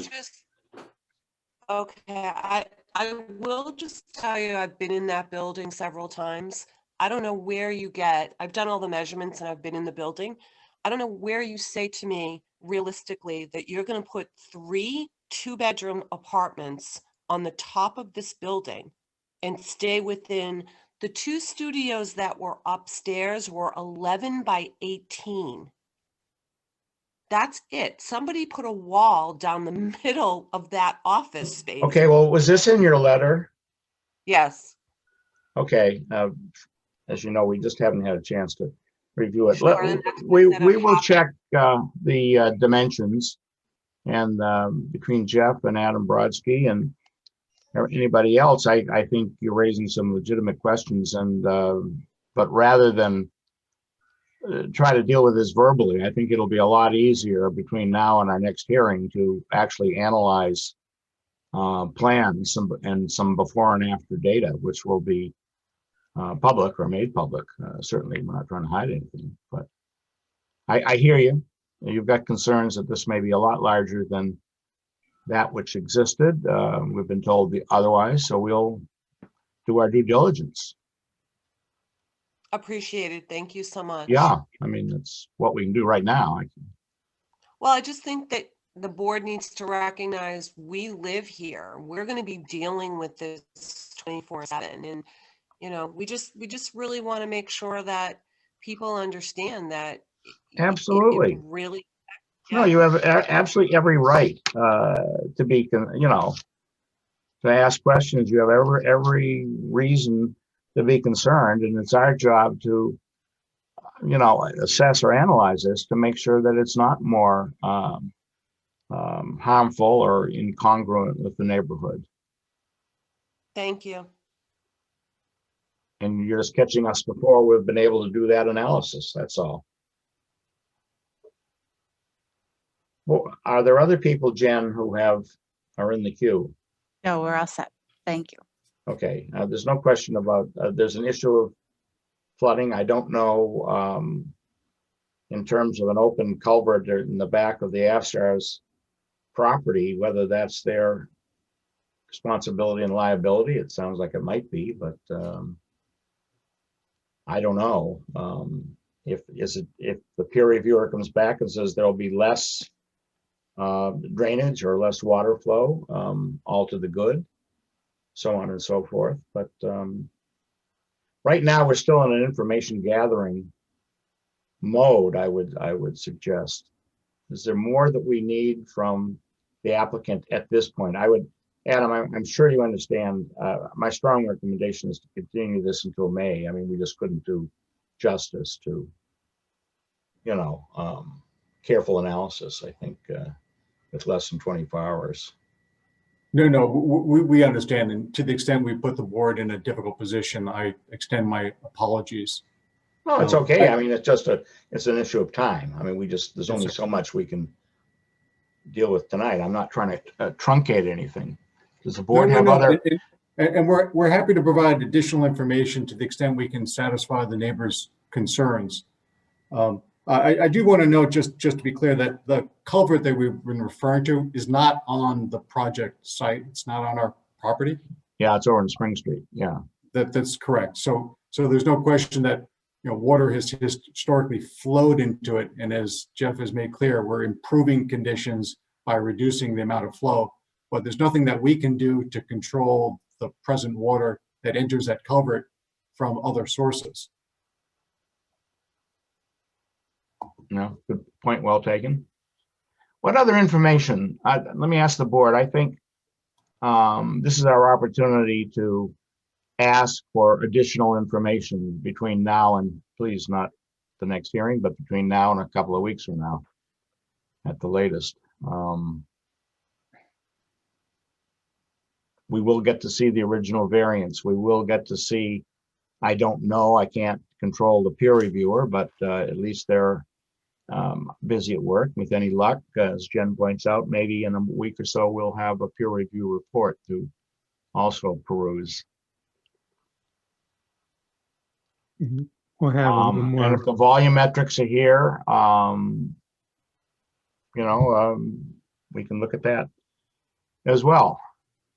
and we'll have some more information on lighting and on permeable surfaces. Yeah. I don't see any reason why, I mean, just as a good neighbor, goodwill gesture, I mean, you ought to be able to get to the 30%. This is a residential neighborhood from a coverage standpoint. So, Mr. Chick, I'm just going through my list. We will provide you with a copy of the variance. You wanted some additional information from parking counts, so perhaps we can take a look at those areas and give you some additional information. We will modify the lighting plan to make sure that there's no overflow. And we're going to look at some different structures in order to see if we can't lower those and make it even more dark sky compliant. We will revise the plans to show more permeable paving to achieve 30%.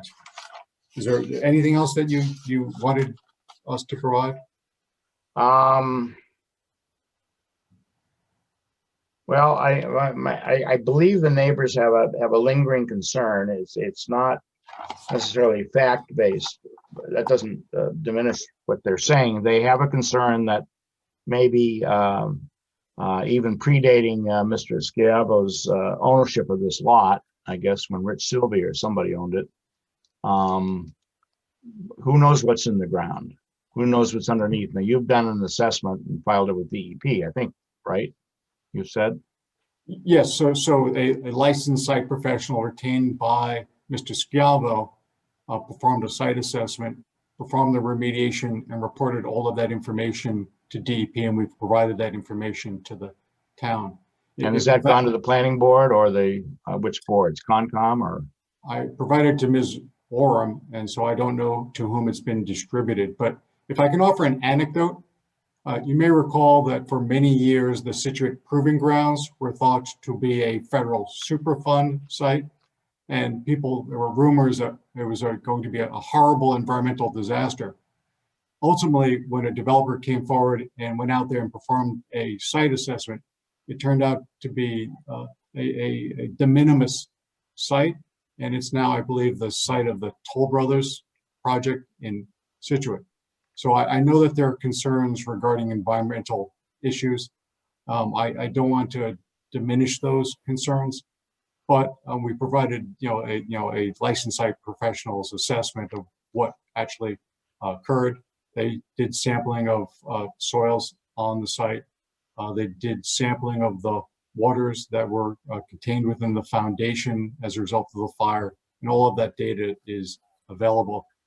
There was not a great deal of contamination or low levels of contamination that were found in the soils, de minimis amounts within the water, and all of that was remediated.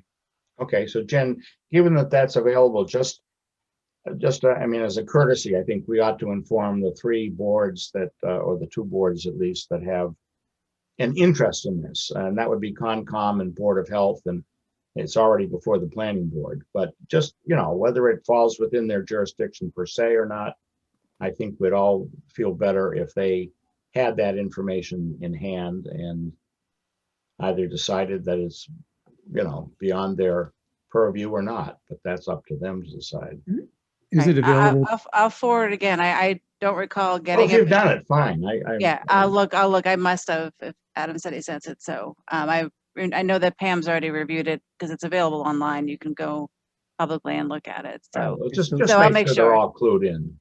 So, Jen, if the neighbors want to review it, where would they find it online? I don't know, but I can, I think it's through the Mass DEP website by address. Yes.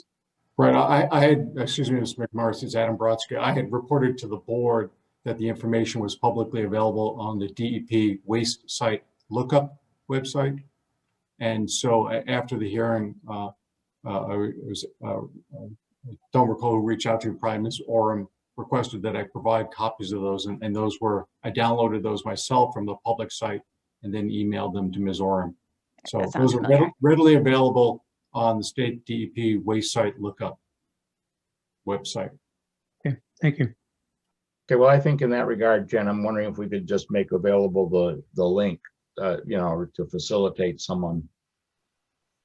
If I have them physically, I will put them, all the documentation that I had thus far for this hearing is up on the website tonight, and Great. anything, so I'll make sure, I think I have to add what came in, today and yesterday. You know, So do I it can, tomorrow. Don't yeah. So I'll give put that yourself up. a break. Mr. Shivo seems to have a question. Okay. Just to answer the question again about any underground tanks, the Sylvia's was there just since from 1953, and both the state Mass DEP and Santec did a full history on the lot there. There is no underground tanks, and I don't know how else to say that. No, okay. So that's been proven beyond a reasonable doubt, including the Cohasset Fire Department. They pulled all state information, town information, a full history site evaluation was done of the property. That's an open and shut case. Okay, well, Mr. Chairman, Ms. Oram, I think if you look for an email from me on March 8th. Yeah. That was the email where I forwarded to you the permanent temporary solution statement and the permanent solution submittal. Thank you. I do remember it. I think I forwarded Excellent. it to people Excellent. and then yes. okay, well, I'd make a motion that if we'd have nobody else in the audience, is there anybody else? I don't want to cut Nope, we're good. somebody waiting. I would make a motion to continue this hearing until May 4th, is it? Yes, I it is. believe. And Adam's got a pretty good list of additional information we need. If anybody on the board has another data request or so, I think you're welcome to reach out through Jen, but I think this should give us enough time to do a fairly decent analysis of what we've been shown. So I make a motion to continue the hearing. Second. Moved and seconded by Charlie. All in favor, Woody Chidick, aye. Charlie Okay, Higginson, Morris, aye. aye. Okay, McMorrison, Higginson, Matt Watkins, aye. Matt, Mike. Michael Dickey, aye. Okay, that's 5-0 to continue. Okay, thanks.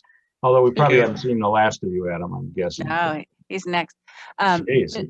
Okay, Mr. Chairman, looking forward at the agenda, would it be okay if special counsel Amara left? I don't see that we'll need her for any additional hearings. I didn't call on you, but I don't know if we need in our data acquisition phase. Cindy, was there anything that you would like to add to this list of data that we need to receive or at least analyze? You're muted. You're muted. No, I will look for some of the incoming information, and I personally want to take a look at the hazardous waste DEP reports, but as Adam said, anything they find during construction, they will have to lawfully deal with as in any other site. So no, I think you've got a pretty complete list, and I don't know what else I could possibly ask for. Okay. So we will, yes, I would say that I don't think the next two are, you can stick around for the deliberation if you want in CHI Elm Street Realty, but that's it. So I'll leave that up to you. I'm going to leave it up to the board. Any reason that we're going to need legal counsel for CHI, like at the harbor? I don't particularly see it myself. If you come up Okay. with a reason, Jen, you know how to reach me. I do. Yeah, you're probably not Thank you. going to go too far. Okay. Probably not. All right, well, now we have two new hearings, the first of which is, again, by Adam Brodsky on behalf of his client Brian Crumley to construct a dock at 137 Nichols Road. And we have our dock emeritus man, Dave McMorris, and our current dock man, Matthew Watkins, ready to go. But this is we also received, Jen, you might tell us as we lead off, I think, did we get a letter or an email or something? We had two. There is one from a neighbor who is on the West Coast, Mr. Paul, P-A-U-L-L. He sends an email. He's been meeting with Attorney Brodsky. And then this evening, very late in the evening, we received an email from another neighbor who said that there is conversations going on between himself and Attorney Brodsky regarding an easement that this dock could impact them. So I know you wouldn't be closing this evening anyways, but it just sounds like there's some couple of items up. Attorney Brodsky, is there anybody else I should be promoting to be with you, or is it just you? John Cavanaro, please, Ms. Oram. Okay. Yeah, why don't you take us through the proposal if there, and of course, you know, as I mentioned earlier to Jen, we're not a land court, so we're not going to be making easement decisions, but if there are changes to plans that result, we'll have at least understand the basics of your proposal, and any changes between now and May, we'll be able to understand, or we'll never mind, we'll deal with them. No, thank you, Mr. Chittick. And again, I represent Brian Crumley, who's the manager of Minot Partners LLC, which owns the property. And I'm here with John Cavanaro. I'll have John address the specifics of the project, but we're here for a special permit for a pier, gangway, and float in the floodplain and watershed protection district. The property is approximately a little over a half acre, located within the Residence C district and improved with a single family dwelling. The project's also located within the FEMA AE elevation 13 flood zone, and therefore within your floodplain district. In the floodplain district, no structure can be constructed unless the applicant is granted a special permit. And you do allow private boat docks to be constructed by special permit under section 309.7E. As John will explain, the project complies with your dimensional requirements under the bylaw and will not adversely impact water quality or natural drainage patterns. And yes, I have been in communication with both Mr. Paul as well as counsel for Mr. Rutledge. Mr. Paul had questions regarding the design, which we tried to address, and I'll continue to address. And Mr. Rutledge has concerns as to whether the structure would impair an access easement over my client's property. It's my conclusion that it doesn't, but we're in conversation with Mr. Rutledge's attorney to try and satisfy his concerns. But as you did point out, Mr. Chittick, that's not an issue for the Zoning Board of Appeals.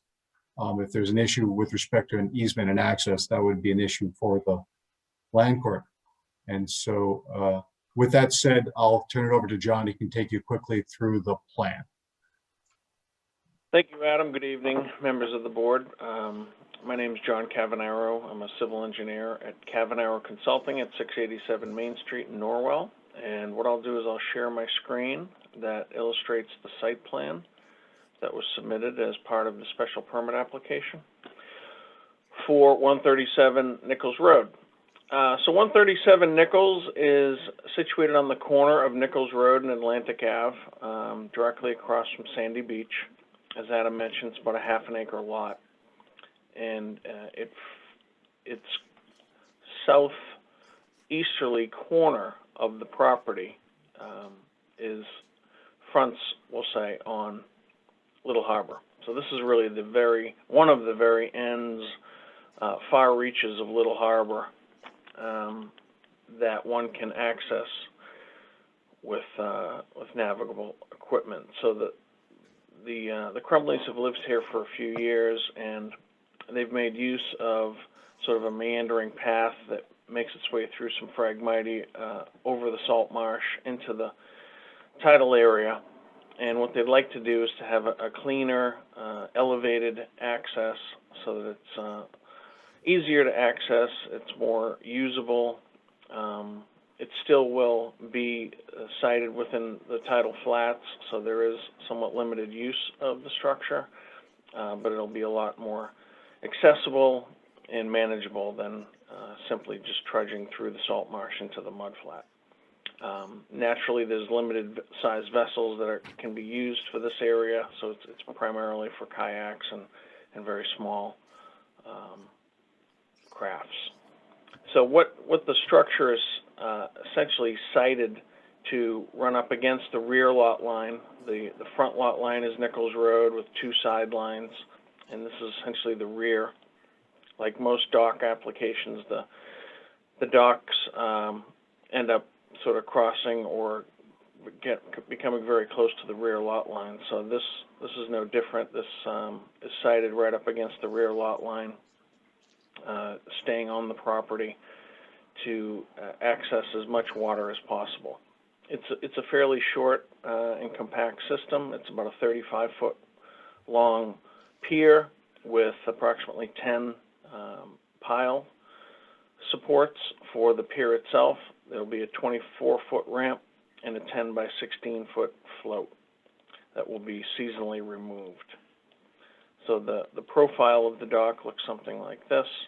We'll have the land slopes from where the dwelling is down to the salt marsh. So there'll be a few steps up to an elevated pier that will connect to the seasonally removed ramp and float.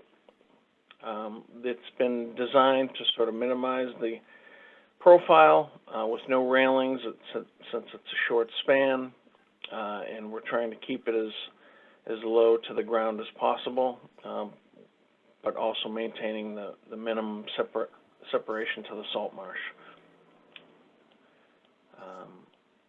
As far as the details of the dimensional, Adam mentioned that we fall well below and within the guidelines of the Cohasset dock requirements. Specifically, the on-the-ground footprint, which can't exceed 200 square feet. We're going to be well below that, probably at around 10 square feet with the piles.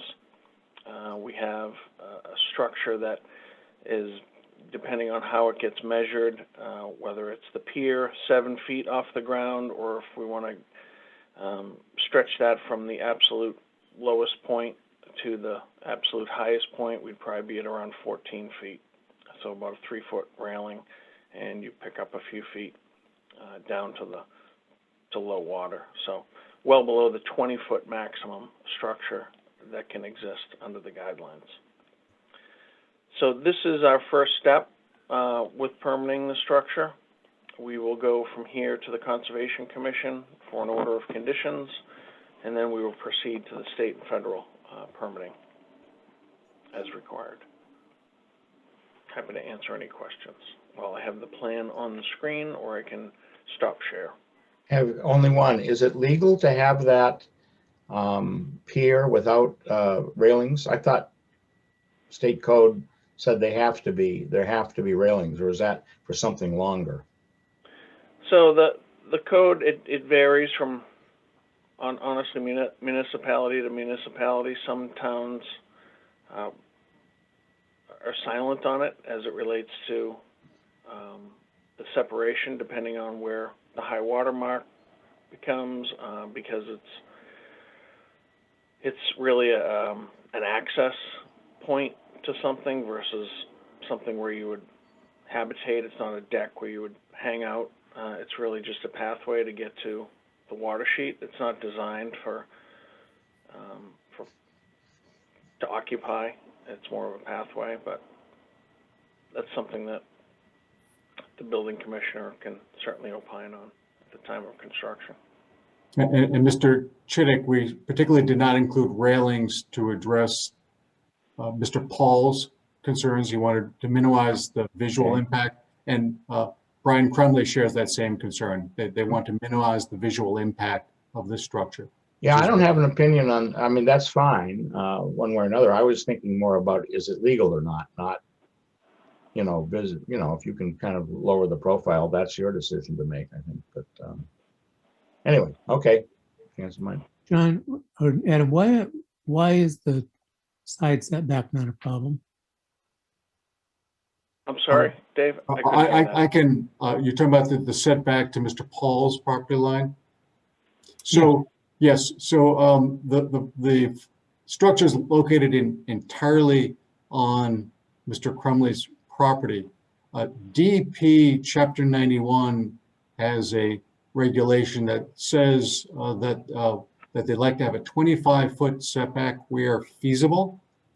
In this particular instance, it's simply not feasible to have a 25-foot setback from the property line. We don't have sufficient water in this area in order to do that. So this is acceptable under DEP. And candidly, that was one of the reasons why I reached out to Mr. Paul to talk to him about this, to make sure that he was comfortable with this.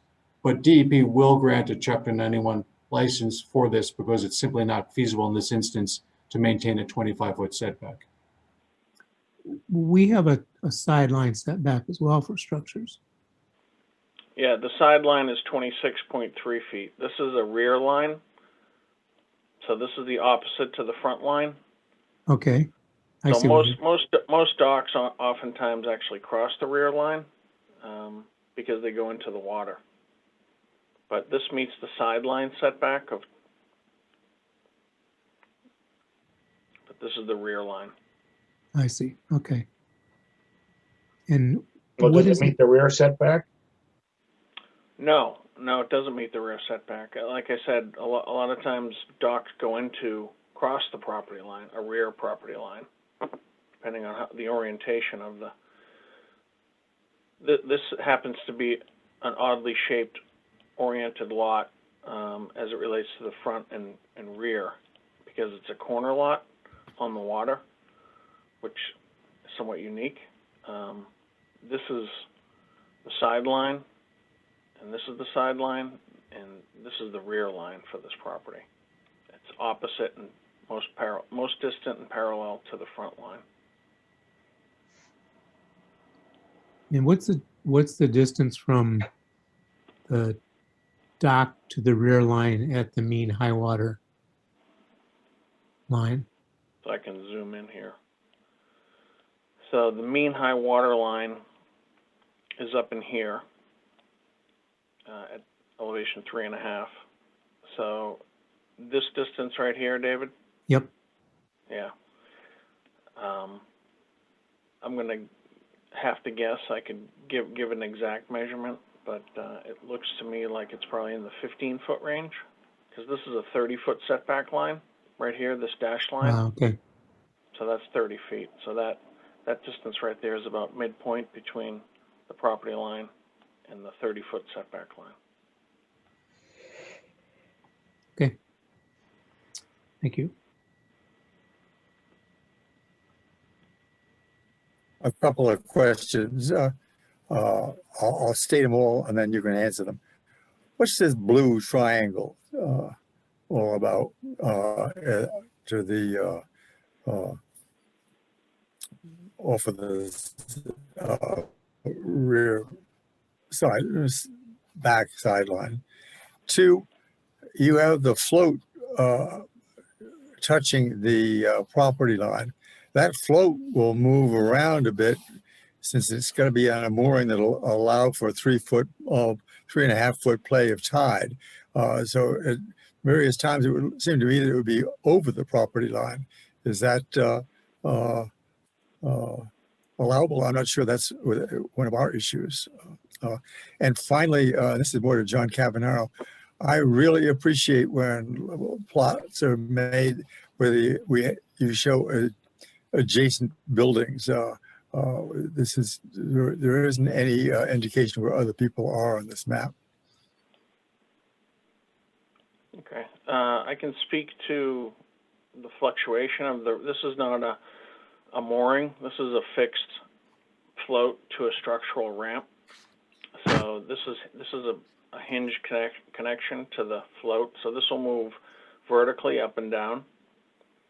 It's about 1/2 foot off the property line. Okay. So this isn't, and it's fixed at both ends of the ramp. So this isn't expected to have much swing in either direction. Okay. As far as the other buildings, they're simply just not within the scale of this to try to fit adequate detail onto this plan, but we can, the nearest house, for instance, the Paul's house is probably located in this location where our float details are. There are no houses across the street, Sandy Beach, and then the house on the corner across from Nichols Road is set, wouldn't show up on the page, so. Thank you. What about, you had a question about a triangle? Yes, so Yeah. I'll try and tackle that unless you want to, John. Go ahead, Adam. I'll just zoom in so that folks can see. I think Charlie's referring to the shaded triangle here. Yes. Now, for this portion of 100-foot wide ROW in deed book. Yes, Mr. Higginson. So that's actually on Mr. Paul's property. And at one point, the easement that concerns Mr. Rutledge was reconfigured. And there was a question as to whether or not it extended over that particular triangle. And so that's simply called out on the plan because that's an unresolved issue, but really unrelated to either this project or Mr. Rutledge's concern.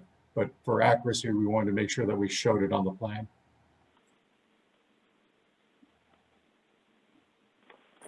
Thank you.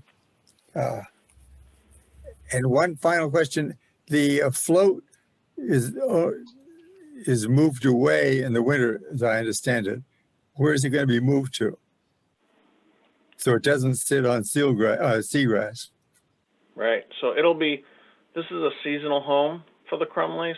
So they have adequate upland area, whether it's on this property or serviced by a local marina. But it won't be stored within the salt marsh.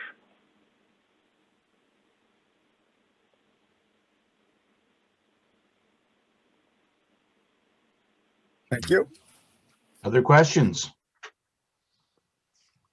Mike Dickey here. Perhaps not strictly germane, but what is the easement issue or the claim of an easement issue? Is it the abutter, Mr. Rutledge, you said? I don't think I heard much about that. Yes, sir. There's a 100-foot wide easement across the eastern portion of Mr. Crumley's lot for the benefit of certain of the homes in the neighborhood. And the grant of easement speaks about access to the harbor. And so Mr. Rutledge was concerned that somehow the construction of this pier and float would impair his ability to access the water. As John has showed you where mean high water is, you'll see that there's a large area of land between Nichols Road and mean high water that would afford any of the people who have the benefit of that easement to access the harbor. And so that's the issue. With that said, I'm working with Mr. Rutledge's attorney to see if I can satisfy his concerns regarding that issue. And presumably harbor means little harbor. And so the notion would be folks on Nichols Road would take their kayaks or whatnot, presumably canoes, kayaks, something that they could carry and walk from Nichols Road across the property to access the water. Is that essentially what they're hoping to keep the rights to do? That's correct. They presently have those rights. As a practical matter, they can't do that. That entire area is highly vegetated with salt marsh and phragmites as well as upland vegetation. So it's something of a theoretical right of access rather than a practical right of access. Thank you.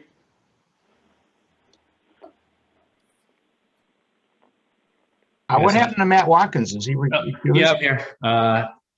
Can you hear me? Yeah.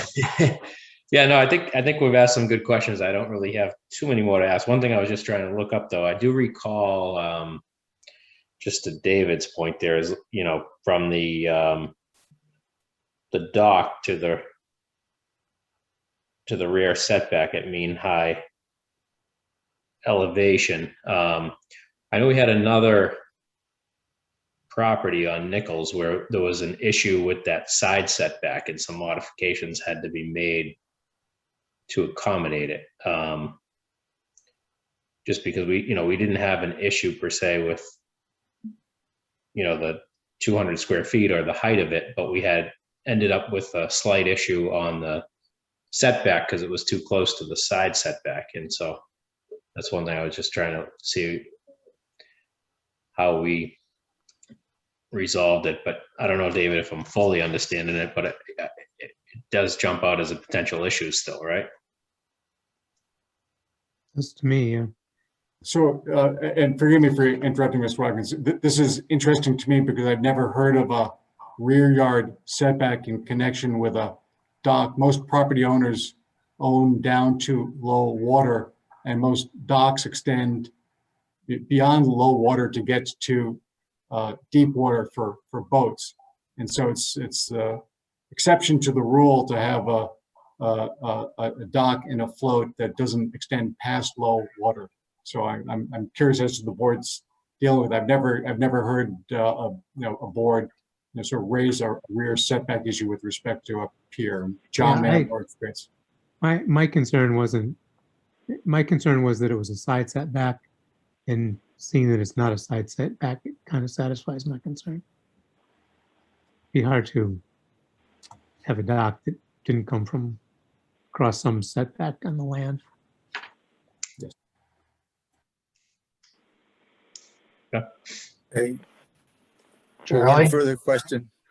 The float would seem to cross more than halfway across that little gulf that it's located in. I thought, and again, this isn't a zoning issue, I thought you could not go more than halfway across. I'm sorry, Charlie, I don't follow that question. Can you repeat that, please?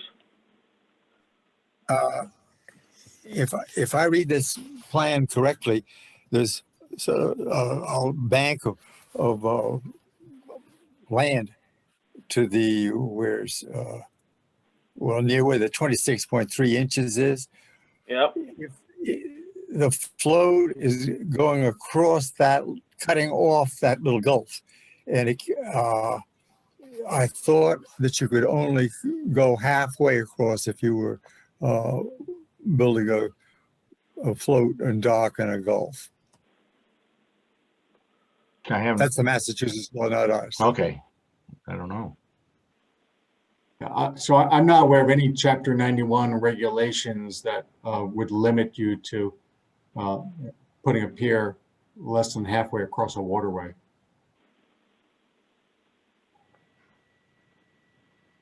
Well, it's been raised. You'll probably want to check that offline. Yeah.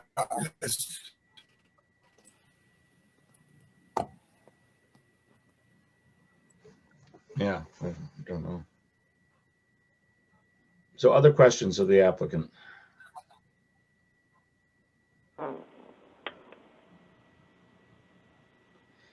Well, Jen, is there anybody who's waiting in the queue? I see a raised hand, but I don't know. Lee, are you recused from this or just not? I can't hear a thing you're saying because you're. I'm just listening. Okay. No Yeah, comments. I'm I here. don't know if I could call on you or not.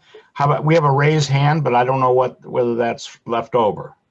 We had a raised hand, but it's not raised any longer that I can see.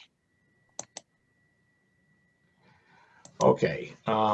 Well, per our custom, I'd like to make a motion to continue this hearing.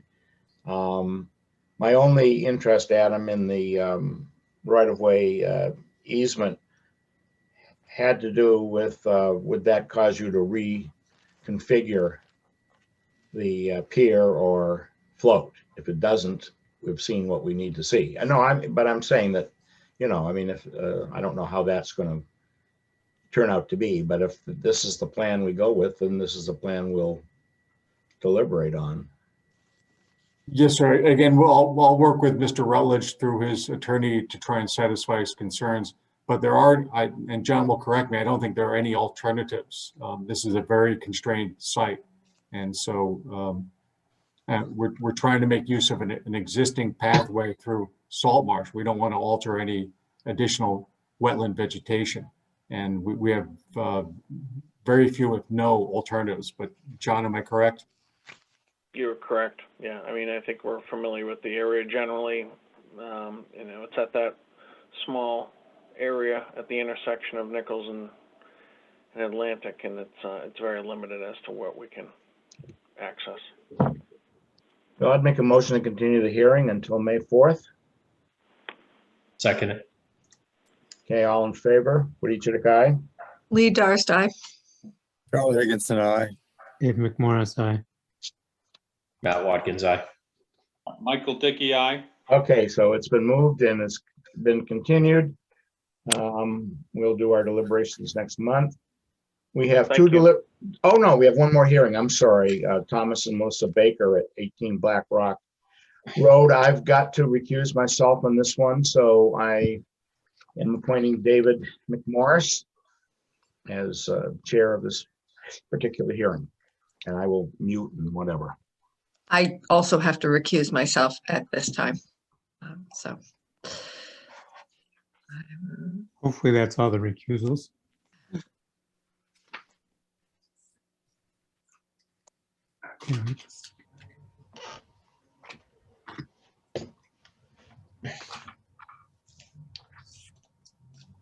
All right, and so John, I see we have, and The landowner is here as well. I can promote them if John wants us to do so. okay, Yeah, that would be great if you could. is Adam part of this one as well? I don't think, I don't no, believe no. so. no. Okay, No, sir. Thank you. just hanging around. All right. So John, why don't you give us an overview of what we got here? Sounds good. John Teriyaki Architectural Design, and I'm here with the homeowners, Melissa and Tom Baker, 18 Black Rock Road. And I'm just going to dive right in and give you a brief overview of the project, and we can discuss the details as needed. I'd like to go ahead and share my screen. Just a quick aerial view of the property, 18 Black Rock Road. That's Black Rock Road bends and joins Jerusalem Road down the hill. This is the property. Survey by Cavanara Consulting that shows the property. It is a triangular shape with a number of restrictions. You can see the available building setback line right here, existing dwelling and a garage. So the property is non-conforming in terms of setbacks and a few other aspects as noted on the application. So the proposal is to basically not change the footprint of the building, but add an addition over a partial one height piece right here. Right now, this piece right here is a one-story structure.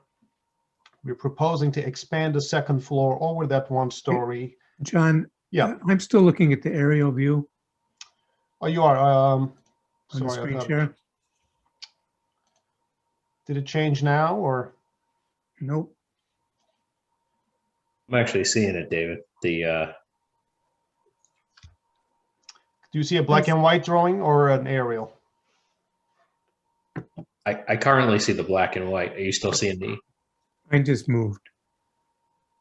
Now Do I you see. see it? Do you see it now, David? The I'm site seeing the plan? plan now, yeah. Okay, great. So I was pointing out to the southern portion of the existing footprint is a one-story piece, and the rest is a two-story structure. So we're proposing to expand the second floor over this piece without any other footprint change on the property, and then basically building expanding a new raised attic / third floor over that piece.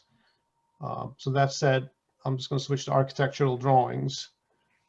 Here are some photographs of the existing house from the front and back and side. Just show you some of the grade changes and the existing two-story piece right here and that one-story mass on the south side that I mentioned. These figures are all on the drawings, just highlighting the non-conforming portions of the existing house footprint on first and second levels, and then the existing attic level. And switching to proposed and the existing non-conforming facade areas are noted. And I'll get back to these numbers in a minute. So proposed floor plans, first floor plan is identical, so it's not included. The second floor plan on the side is our proposed enlarged footprint going over the first floor. And then over this is a new attic gable roof structure with dormers on the front and back. So this is the front or the west side view from the street, showing the new gable roof line, second floor expanding towards the right. This balcony and these doors are existing. And our new combination or Nantucket dormer facing the front, which is the side view here. And then on the back side, there is a shed dormer proposed going over that attic or roof structure. I do want to make a clarification on the building height. The drawings show the building height to the highest dormer, which I think is the traditional way of doing it.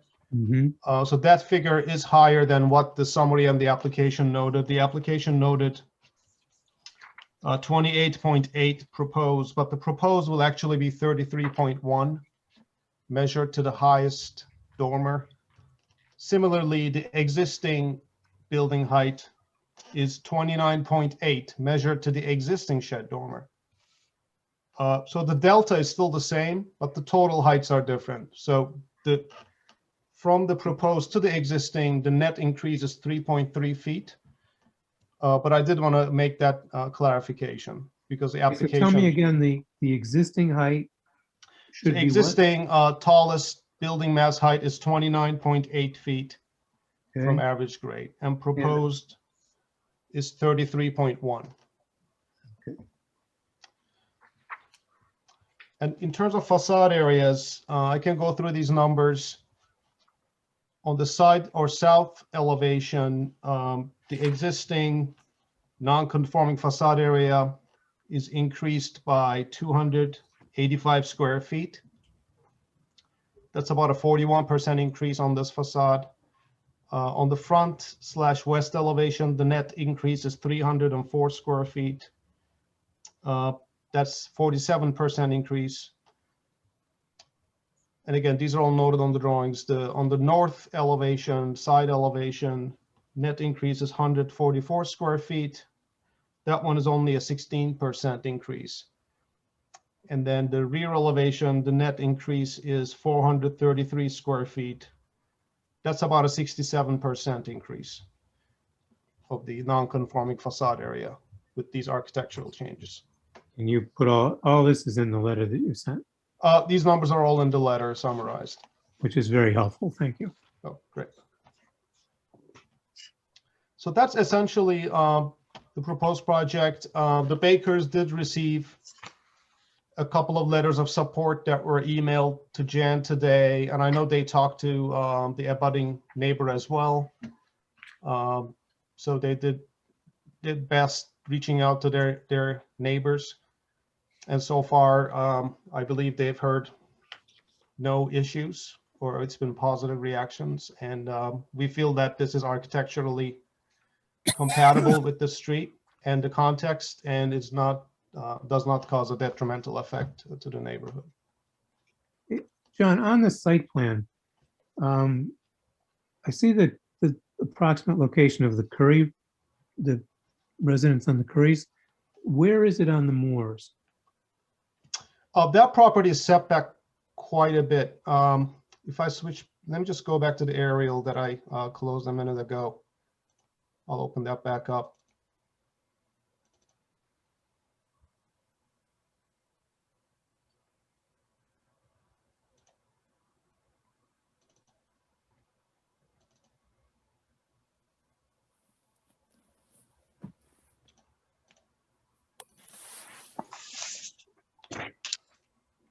You see the house over here. So that's actually an older house that expands quite a bit towards the east here. And they have a little barn over here. Is there a I'm grade sorry. change between the two places? I believe there is. I believe this house is a little bit down the hill, if I'm not mistaken. The Bakers can correct me on that. I believe this driveway goes down the hill a little bit. But that's a pretty substantial massed house compared to this one. It's a larger footprint. And I don't believe the grade change is significant, but again, I'm not 100% sure. Thank you.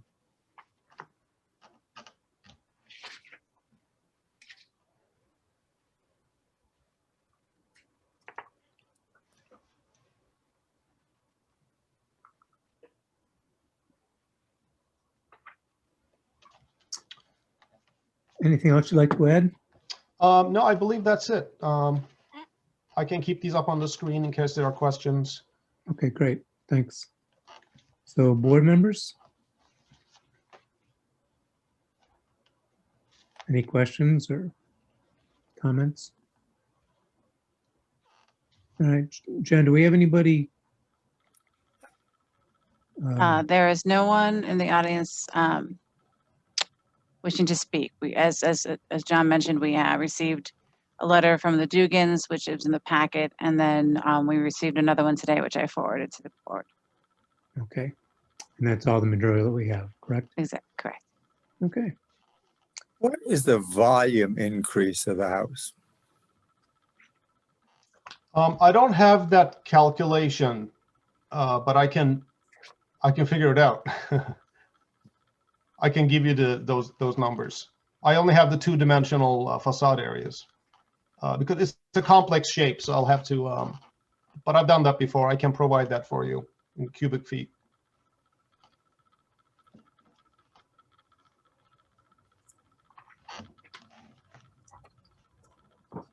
And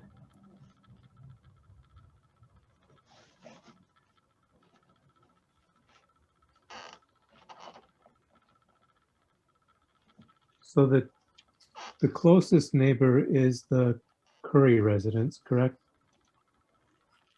Yes. And that's the north facade faces that? Correct.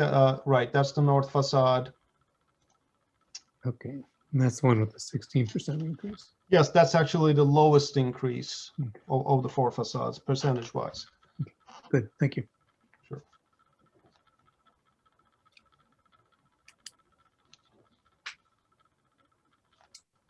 Anything else from anyone? All right, hearing nothing, can I have a motion to continue this hearing? I so move. Charlie, any second? I'll second. Mike All Dickey. right. All those in favor of continuing until the May meeting? Dave McMorris, aye. Charlie Higginson, aye. Matt Watkins, aye. Michael Dickey, aye. I believe that's all of us. So it's unanimous. We continue this till May. We'll assign a draft before then, and hopefully we'll get to it next month. Okay. Thank you very much. Thank you. Thank you. Good evening. So long. Bye-bye. Okay, I'll take over. It's all yours. All right, well, that ends the hearing portion of tonight's meeting. We have one deliberation. Everything else has been continued.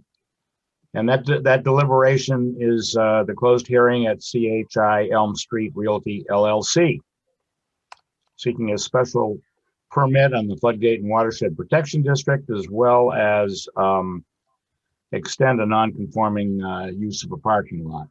Now, I submitted my draft, or I finished my draft yesterday. And I can tell you really where I came out, but then you can sort of have at it.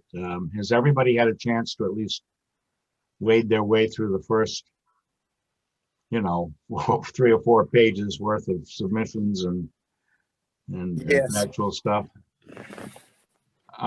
It obviously almost everything was a planning board matter. There were 2 issues to refresh your memory, one of which was they were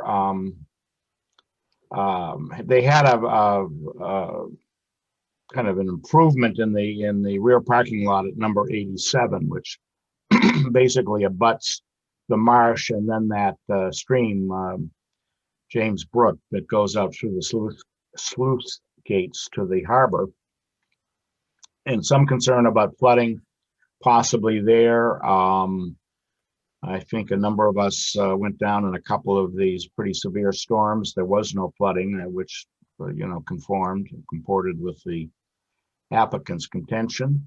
And they're going to raise the parking lot in the rear up by a foot or two to make it a couple of 2 feet. And they're going to raise the structure that's going to house units, I think 9 or 10 dwelling units, up another foot or so to make it flood compliant. So that seemed to me to make meet all the tests of 9.7H. It is not adjacent to tidal waters per se. It may, in very extreme circumstances, be subject to flooding. So as some sort of recompense to that, they have worked out an arrangement. I've only seen a draft, but they've worked out an arrangement with St. Anthony's Church to be their overflow parking lot in the event of a likely storm. They've also are going to assign as one of the duties of the property manager, the notification process of all those unit owners to move their cars and provide assistance. So one of the conditions was, I'd like to see that signed agreement in the final decision, because the proposal they had for that area was that they could use St. Anthony's, they might use parking at the Red Lion Inn, the Old Salt House, properties they own. The problem is that those properties, I think, are going to need every bit of parking as well if they're all low-lying. So I want to be sure that it's St. Anthony's that is taking care of the emergency storm parking and not scattered all over town. Which, but anyway, I thought that was fairly okay. And the other issue had to do with they needed 3 more parking spaces, perhaps more, but at any rate, these were all undersized. This is at the southern end of the property that has that abuts the Veterans Park. And their proposal was to enlarge the parking spaces, but not to the point where they were compliant. So they're in terms of dimensions or area, if you will. So they want to extend the existing nonconformity. Most of those parking spaces are on town property. You wouldn't know the difference. There's no gate or fence or anything that would, delineate them. But, and there are some on private property. So they're going to enlarge them slightly. Feel that they could not relocate that parking space. They couldn't do anything with the town spaces anyway. And my conclusion was better that than to intrude or impinge on the proposed public spaces, of which there are, they haven't overdone the public spaces there. So to further shrink them would be, I think, not in the town's interest. One solution, I don't know how good it's going to ever be, would be to have them post a no parking overnight, basically, sign of some sort. These are public spaces. Most of them are on town property, so they're not to be used as residence parking. And see if that works. I'm not sure, but I don't know what the solution is. But it seemed to me that these were relatively minor kind of zoning matters. But I don't know how you guys felt. So I thought that with the no overnight parking there, they'll be striped, and across the street, raising up the parking lot by a couple of feet and having an overflow or emergency storm option. See where we, that probably could take care of any potential flooding. So, questions? I don't have questions, but I do have one suggestion in the draft of the findings. Okay,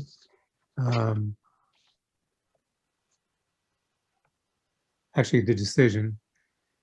On the number 1 on the emergency parking plan, yeah, in the second sentence, it says any proposed use of other sites must come back to the board. I think it would be clear if it says any proposed use of other overflow parking sites. of other overflow. Okay, yeah. Yeah. Must come back, okay, And you also have a comma after the 1 instead of a period. okay. Head, period. Got it. Woody, I thought it was a very good decision. I agree with it, except your signpost saying public parking only. So the only people you're restricting is town cars. Oh, I didn't mean public in that sense. I meant non-residential or non-residents parking. If there's better wording, yeah, and I'm sure there is. Who's got better wording? Maybe we don't need it. Maybe we just say no, no parking after 11 p.m. And Yeah. if you're a resident, you're gonna, we'll take care of that. I just didn't want to see that occupied, a year later by residents, because they're precious thin on parking spaces as it is. The number of parking spaces was the planning board's to opine on. So they've met the planning board's restriction on that. Yeah, I think no parking after 11 takes care of it. Okay. Yeah, I do too. All right. Yeah, and it is much simpler. Okay. What else? Yeah, I echo the rest of them in that I thought it was a well-written decision. I don't actually have any suggestions to it. I know it was a lot to kind of piece all the Well, it seemed to go on and on with the duration. So good job on it. Yeah, I didn't really find anything that could add much value. So yeah, it's as I say, it's really a planning board issue and a Chapter 91 issue, much more than I think I because saw of a the overlay typo. district. What? I think I saw a typo somewhere, but I don't have it in front of me. Well, we still have time to make changes. Okay, so if you find it, and we don't need to file this, well, I know we have 14 days. Why don't we give everybody a week to get your, the grammatical corrections in? Okay. Jen. So I did go through all the meetings. I know that I sent Charlie, the video of last month's meeting today, was it? Yes. I did what? So I did go through it. We have so many meetings to post, and they take overnight to post one video to YouTube. So I did go through the meetings, and David McMorris, Woody, and Matt Watkins could vote. Okay. So without having to put the onus on Charlie, if I'm guessing he didn't have time to watch the meeting today. Okay. Charlie, you're okay with that? Yeah. Okay, well, with those and any other edits, honestly, if there's anything of substance and you can think of it, better now, but not impossible. But if it's grammatical, et cetera, we can handle that in the course of the next week and then file it.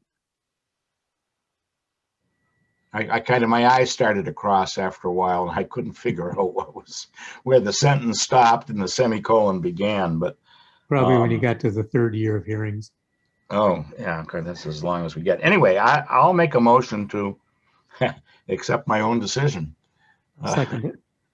Okay, it's moved by Woody and seconded by David McMorris. All in favor? Woody Chidick, aye. Dave McMorris, aye. Matt Watkins, aye. Okay, so we're all in that one. And I guess we come to just one or two little housekeeping things.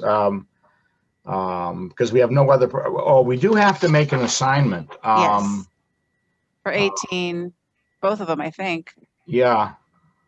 So we have an assignment. I'm not sure we're going to be ready in 147. Maybe we will.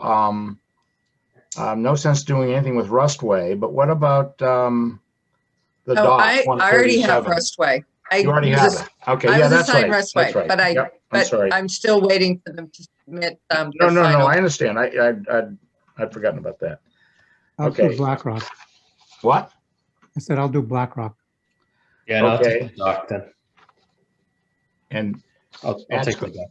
the dock, it sounds to me as though that easement dispute is probably not going to result in a relocation of the dock in any significant fashion. If it does, why, you know, we have the continued hearing to deal with next month, so we can. But I think you're in safe ground to draft a decision. Okay. Okay, and those three. All right. We don't have any other legacy. Well, on the dock issue, that halfway point that I made, that came up in the dock off of Beach Street across Mohawk Way. Okay.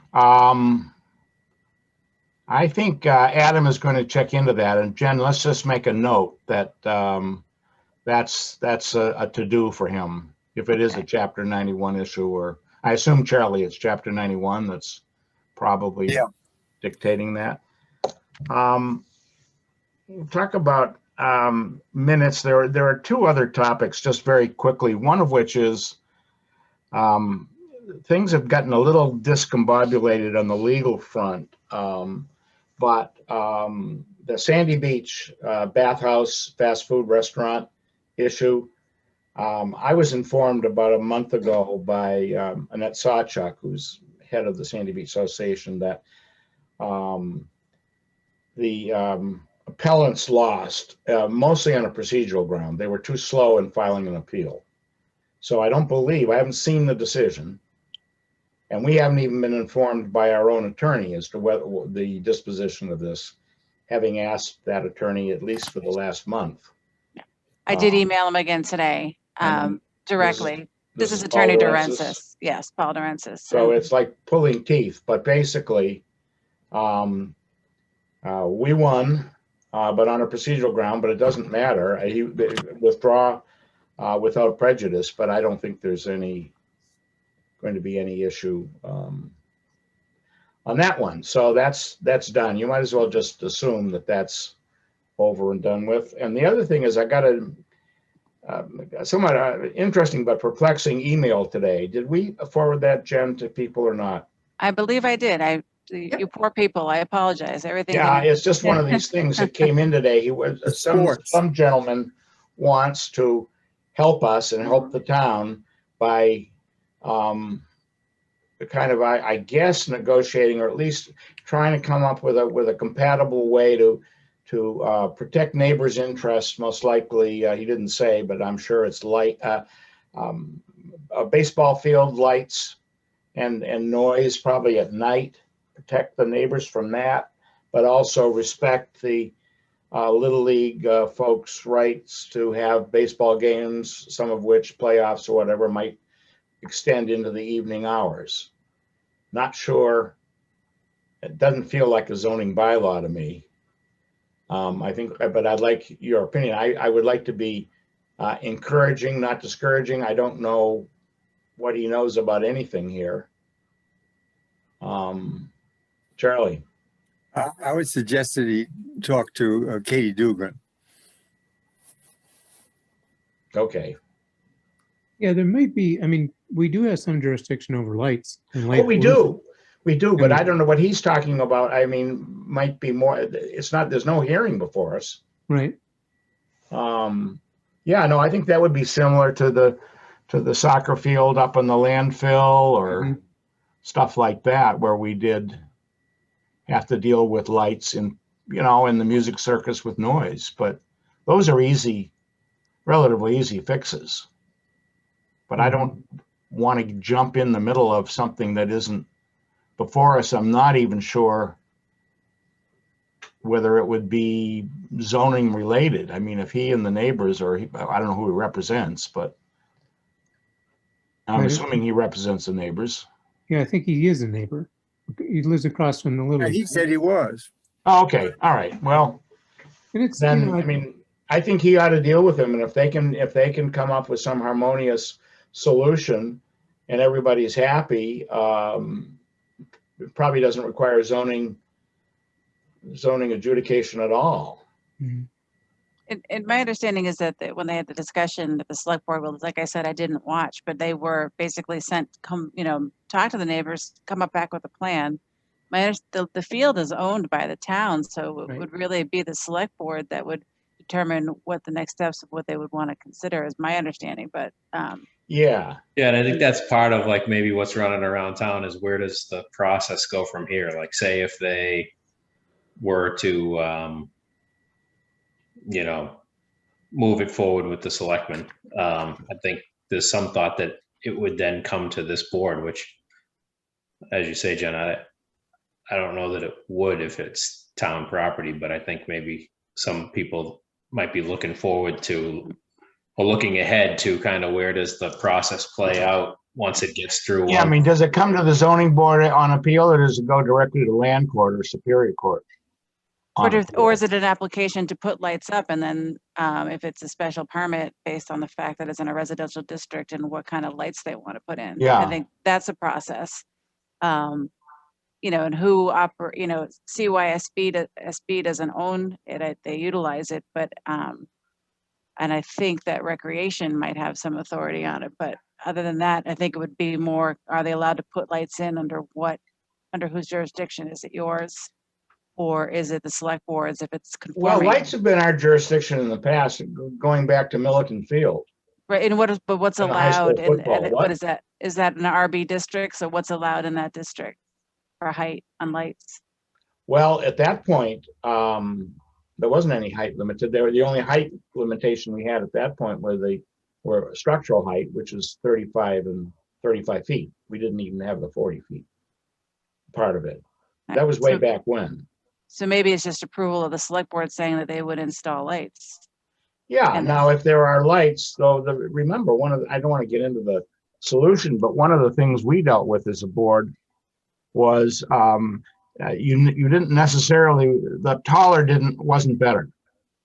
That you really wanted to have lights lower down because you would create fewer shadow pools and the light would diffuse across the field as opposed to have these light, bright and then dark areas. But I mean, that's what we decided up at that soccer field. But I don't know. I mean, Yeah, I think the soccer field was, they wanted even higher towers because it eliminated the light Yes. pollution. But we didn't really have any discretion there because it's a variance issue. yeah. 70 feet they wanted, which they went back. Well, we'll have to figure out if they went back and changed that because now it's in the bylaw. Oh, yeah. Remember?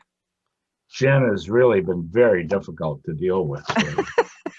It's finding some was it number 18? It was 18, and I don't know why I was The reading. very last page of our zoning bylaws. Well, yeah, it says notwithstanding the height limitations, blah, blah, blah, light poles and lighting facilities may be erected to a height of 70 feet by special permit for the sole purpose of illuminating athletic fields for night sporting events. This was passed in 2013. I honestly do not remember it at all, but it obviously went to town meeting. I must have been having A moment. I don't a remember. moment, either. a senior moment, even almost 10 years ago. So yeah, we allow 70 feet in height. That would be ridiculous, probably. Yeah, I think Rich Henderson brought it. I believe that he brought that. I got to look it up. Does that call out a district? You said that's what number? It's- eight? yes, There it's are a couple of specific districts it districts, yeah. mentions. Particularly that district that had come in. But wait a minute, this is Highway Business District and Light Industry District only. So the Little League Field Right, is in wouldn't fall under residential district. No, but the lights got installed somewhere at the football field, right? At the high Oh, school. that was before. That was before. That was way before.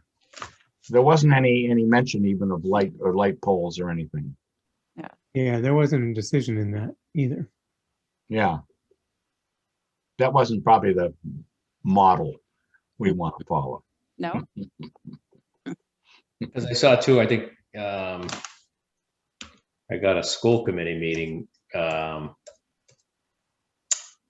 and I think there's some conversations to be had about the, Dare Hill fields as well. My, Lights everywhere. yeah. I guess it'd be maybe understanding the process would be of value, like if it is on town property. I should know the answer. I don't. Something tells me an appeal from the town comes to the zoning board and then to court, but I could be wrong. Maybe if you appeal, if you don't like the town, you go directly to the court and bypass us. But that, I think it might be that the town, should the town move forward and install them and a neighbor feels aggrieved, they file, they ask for enforcement, and then it's a section 12 finding and it comes to you. yeah, I think it would come to us first. But If we go back to the town, it would go directly to either land or Superior Court, whatever the appellant wanted. Right, but it sounds like they could be allowed by right, and then it would be, but it's the town's land, so that's why they're being asked, do you want to do it? And they're saying, we're not certain, come back and show us how it's going to impact the neighborhood. And then they could say, yeah, well, because it's their land, so they would make that choice. Yeah, it would just be, the only way it would be in contradiction, right, is if it's over 35 feet, and then does it get determined by the town or by this board? So it'd be only, they'd have to come first, they'd have to go what, for a special permit or a variance? They'd have to come to us. They'd need a variance if they go over 35 feet. Right. So I doubt with all the playing fields, they could make a very strong case of uniqueness. They might, but. Right. Well, hopefully they're going to come back and talk I to them. hope they don't come to us. That's the answer. Maybe Don't know what we can tell them. Maybe the kids can just go home at night, solve all the problems. Yeah. Right. They ought to be home in bed anyway. I know. I need to go to bed. Sakes. Instead of playing video games or something unhealthy like baseball or. Well, anyway, I don't know. I think if he can work out something to avoid litigation for sure. I'm pretty sure, the more I think about it, we could ask a legal counsel what happens when somebody, appeals a decision in town land. But I don't think the town is actually obligated, for instance, to build to 35 or 40 feet. I think they could go up 80 feet if they felt like it, or it felt like it. I think that, when John was being asked about it, we were looking at what's allowed. And if it's allowed, it's allowed. Oh, that's different. Right. And if they were going to build something that was conforming, then the next step is, I think the board was basically, from what I understand, because again, I didn't watch it, just asked them to go back and get some feedback from the whole neighborhood. Like, what would you think of, because they used to just come in, the lights would come in annually for the well, I guess the point you're making is if they were 35 feet, and we could argue 40, 35, but it's a matter of right, and it wouldn't come before us if both sides were happy. Now, if somebody's on, I think 70 feet would come before us in a residential district, and as a special permit or a variance. And that's maybe a bit much, but who knows? We'll find out. How do you want me to handle it with this guy? I mean, I don't want to be dismissive. On the other hand, I don't want to promise him that we'll open a hearing either. I just think you'd say that it's not presently before you. And, that this is presently the select board has been asked to consider this, and until it's before you, really, I don't know, that's how I would answer it. I mean, if you want me to answer it, I'm happy to. No, I mean, he sent it to me. I'll answer it. And I guess that is the right way. No, I encourage him to come up with some equitable or amenable solution. I mean, Yeah, I was going to say, Woody, I got the sense from that letter that he was volunteering to act as some kind of good faith in between and kind of, look to try and work with members of both sides to come up with a solution that was amenable to as many people as possible. You might want to say, hey, we would encourage you to, reach out to your neighbors and kind of develop a consensus and look to try and, work with the various recreation boards or, youth sports organizations that use the facility to come to a meeting of the minds, Yeah, I think that's safe. I think what we don't want to get into is solving a problem that's not before us, where we've then lost the quasi judicial role that we play and are becoming an advocate or something, which I think would probably or should take us out. I agree. I think you probably want to stress that there's nothing currently before the board, so we don't have a dog in this hunt at present, and therefore, you should not hold yourself out as having any kind of blessing or other green light from the zoning board. But if you want to kind of try and act as a good faith agent between various different factions and parties, fill your boots. Yeah. Okay, I'll take it that way. Yeah. Dave, you okay with that? Yeah, I mean, there's no certainty that anything would ever come before us, depending on what the circumstances are. And we're not in the habit of the practice of giving opinions. Yeah, we're not a policy board. Yeah. Like the selectmen would be the people that he should probably be talking to. And they could hook him up with whatever, departments or boards he should be coordinating with, but we don't do policy. Okay. All right, Jen, you want to go over minutes? No, I didn't send you any because I don't even know where this month went, but I do have some drafted, but I will get them to you. I have one thing. Jen was nice enough when I did this Cohasset Harbor thing was to send me her rough notes. I had no, and this is no bullshit, I had no appreciation for what these random comments, how you kind of craft them into something that actually makes sense. I remembered the dialogue back and forth, but I was typing the whole time I was talking with you tonight. Talking, sharing. I'm like, I need another arm tonight. But no. Okay, do we have any other zoning issues that we know of that are coming down the pike, or? It looks like we're gonna have 4 new hearings next month.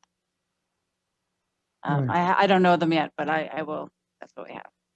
Not slowing down. We don't have any hearings yet, but I will say that as part of Katie Dugan's working group, there have been some situations where building permits in the past were issued, I think, for unbuildable lots, and there may be stuff coming toward us, people that have bought and for considerable money, as you can imagine what real estate goes for, believing that they were buying a buildable lot, and that in 3 or 4 cases may not be true.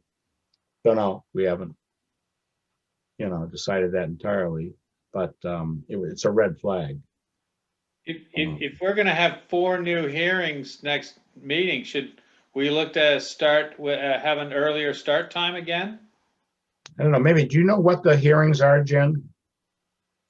The nature of them, I mean, not people. So there's another dock at 51 Gammons Road. Okay, that should be quick. Yep, there's, I did write it on my. Well, we certainly could start at 7, but I mean, usually we're able to get out of here by 9 or 9:30. I mean, we're later now, having started half an hour early than we typically do. Right, but we also have to see what's going to be happening with, you're still going to have 147 South Main Street. That's going to be a discussion because you're going to have a lot more information. I don't think we've heard from all the neighbors yet. Yeah, So I know that this 51 Gammas Road, 61 Elm Street, blanking on what that's on. And then I know that I have something at 30 Whitehead Road, which is an unusual lot that he wants to put a shed in the front setback. So I'm having him apply for a variance. It's a weird lot. He'll explain why, but I'm having them file under a variance and a special permit because to me, you're creating a nonconformity. That's what you should do. And then 11, I'm remembering now, 11 Jerusalem Road, which is an extension of a non-conforming side setback. And that's that house that sits right on the road as you take a right down Jerusalem. And they're just extending on the right side into the rear, but they're extending a non-conformity. So I was working with him today on an application. So, and 61 Elm Street's John Teriyaki. So Woody will have to recuse, but I haven't looked at it. Yeah, I don't know. Well, what about Mike's suggestion? Start at 7. I'm fine with that. I'm okay For with that. 7:30. Okay, we have a 7:30, a 7, Matt? I can accommodate either, so I'm good with, Dave? it looks like it's a long night. I'm good with 7, but Yeah, that my votes, I'd prefer to start early and end early than start later and end later. Okay, Charlie, 7 is a question versus 7:30. A question of meal time, or are there other, Meal time. could you make a 7? I have. Why I'll don't we call try Ginevra. 7 next month and see how it goes? If we can get out, but I don't want to, this went on longer than I expected. One last thing, I just wanted to remind you all is that we did pass a policy to go to the town emails. This has been something we've been trying to roll out for a long, long time. We're just going to pass the policy. And this became extremely relevant recently with a FOIA request where, conversations may or may not have been happening on their personal emails, but we can't access them. So it just is cleaner and safer for your personal emails not to have to ask you to search them if we get a FOIA. It's just a policy that John has passed. So if you are locked out of your town account, shoot me an email and I will reset it for you and send you the passwords. And Matt's already done that. And just let me know. Okay. Practice. Jen, I just have a quick question. Is the stable on Forest is that ever gonna come before this board, or is that all set with the Board of Health or whatever?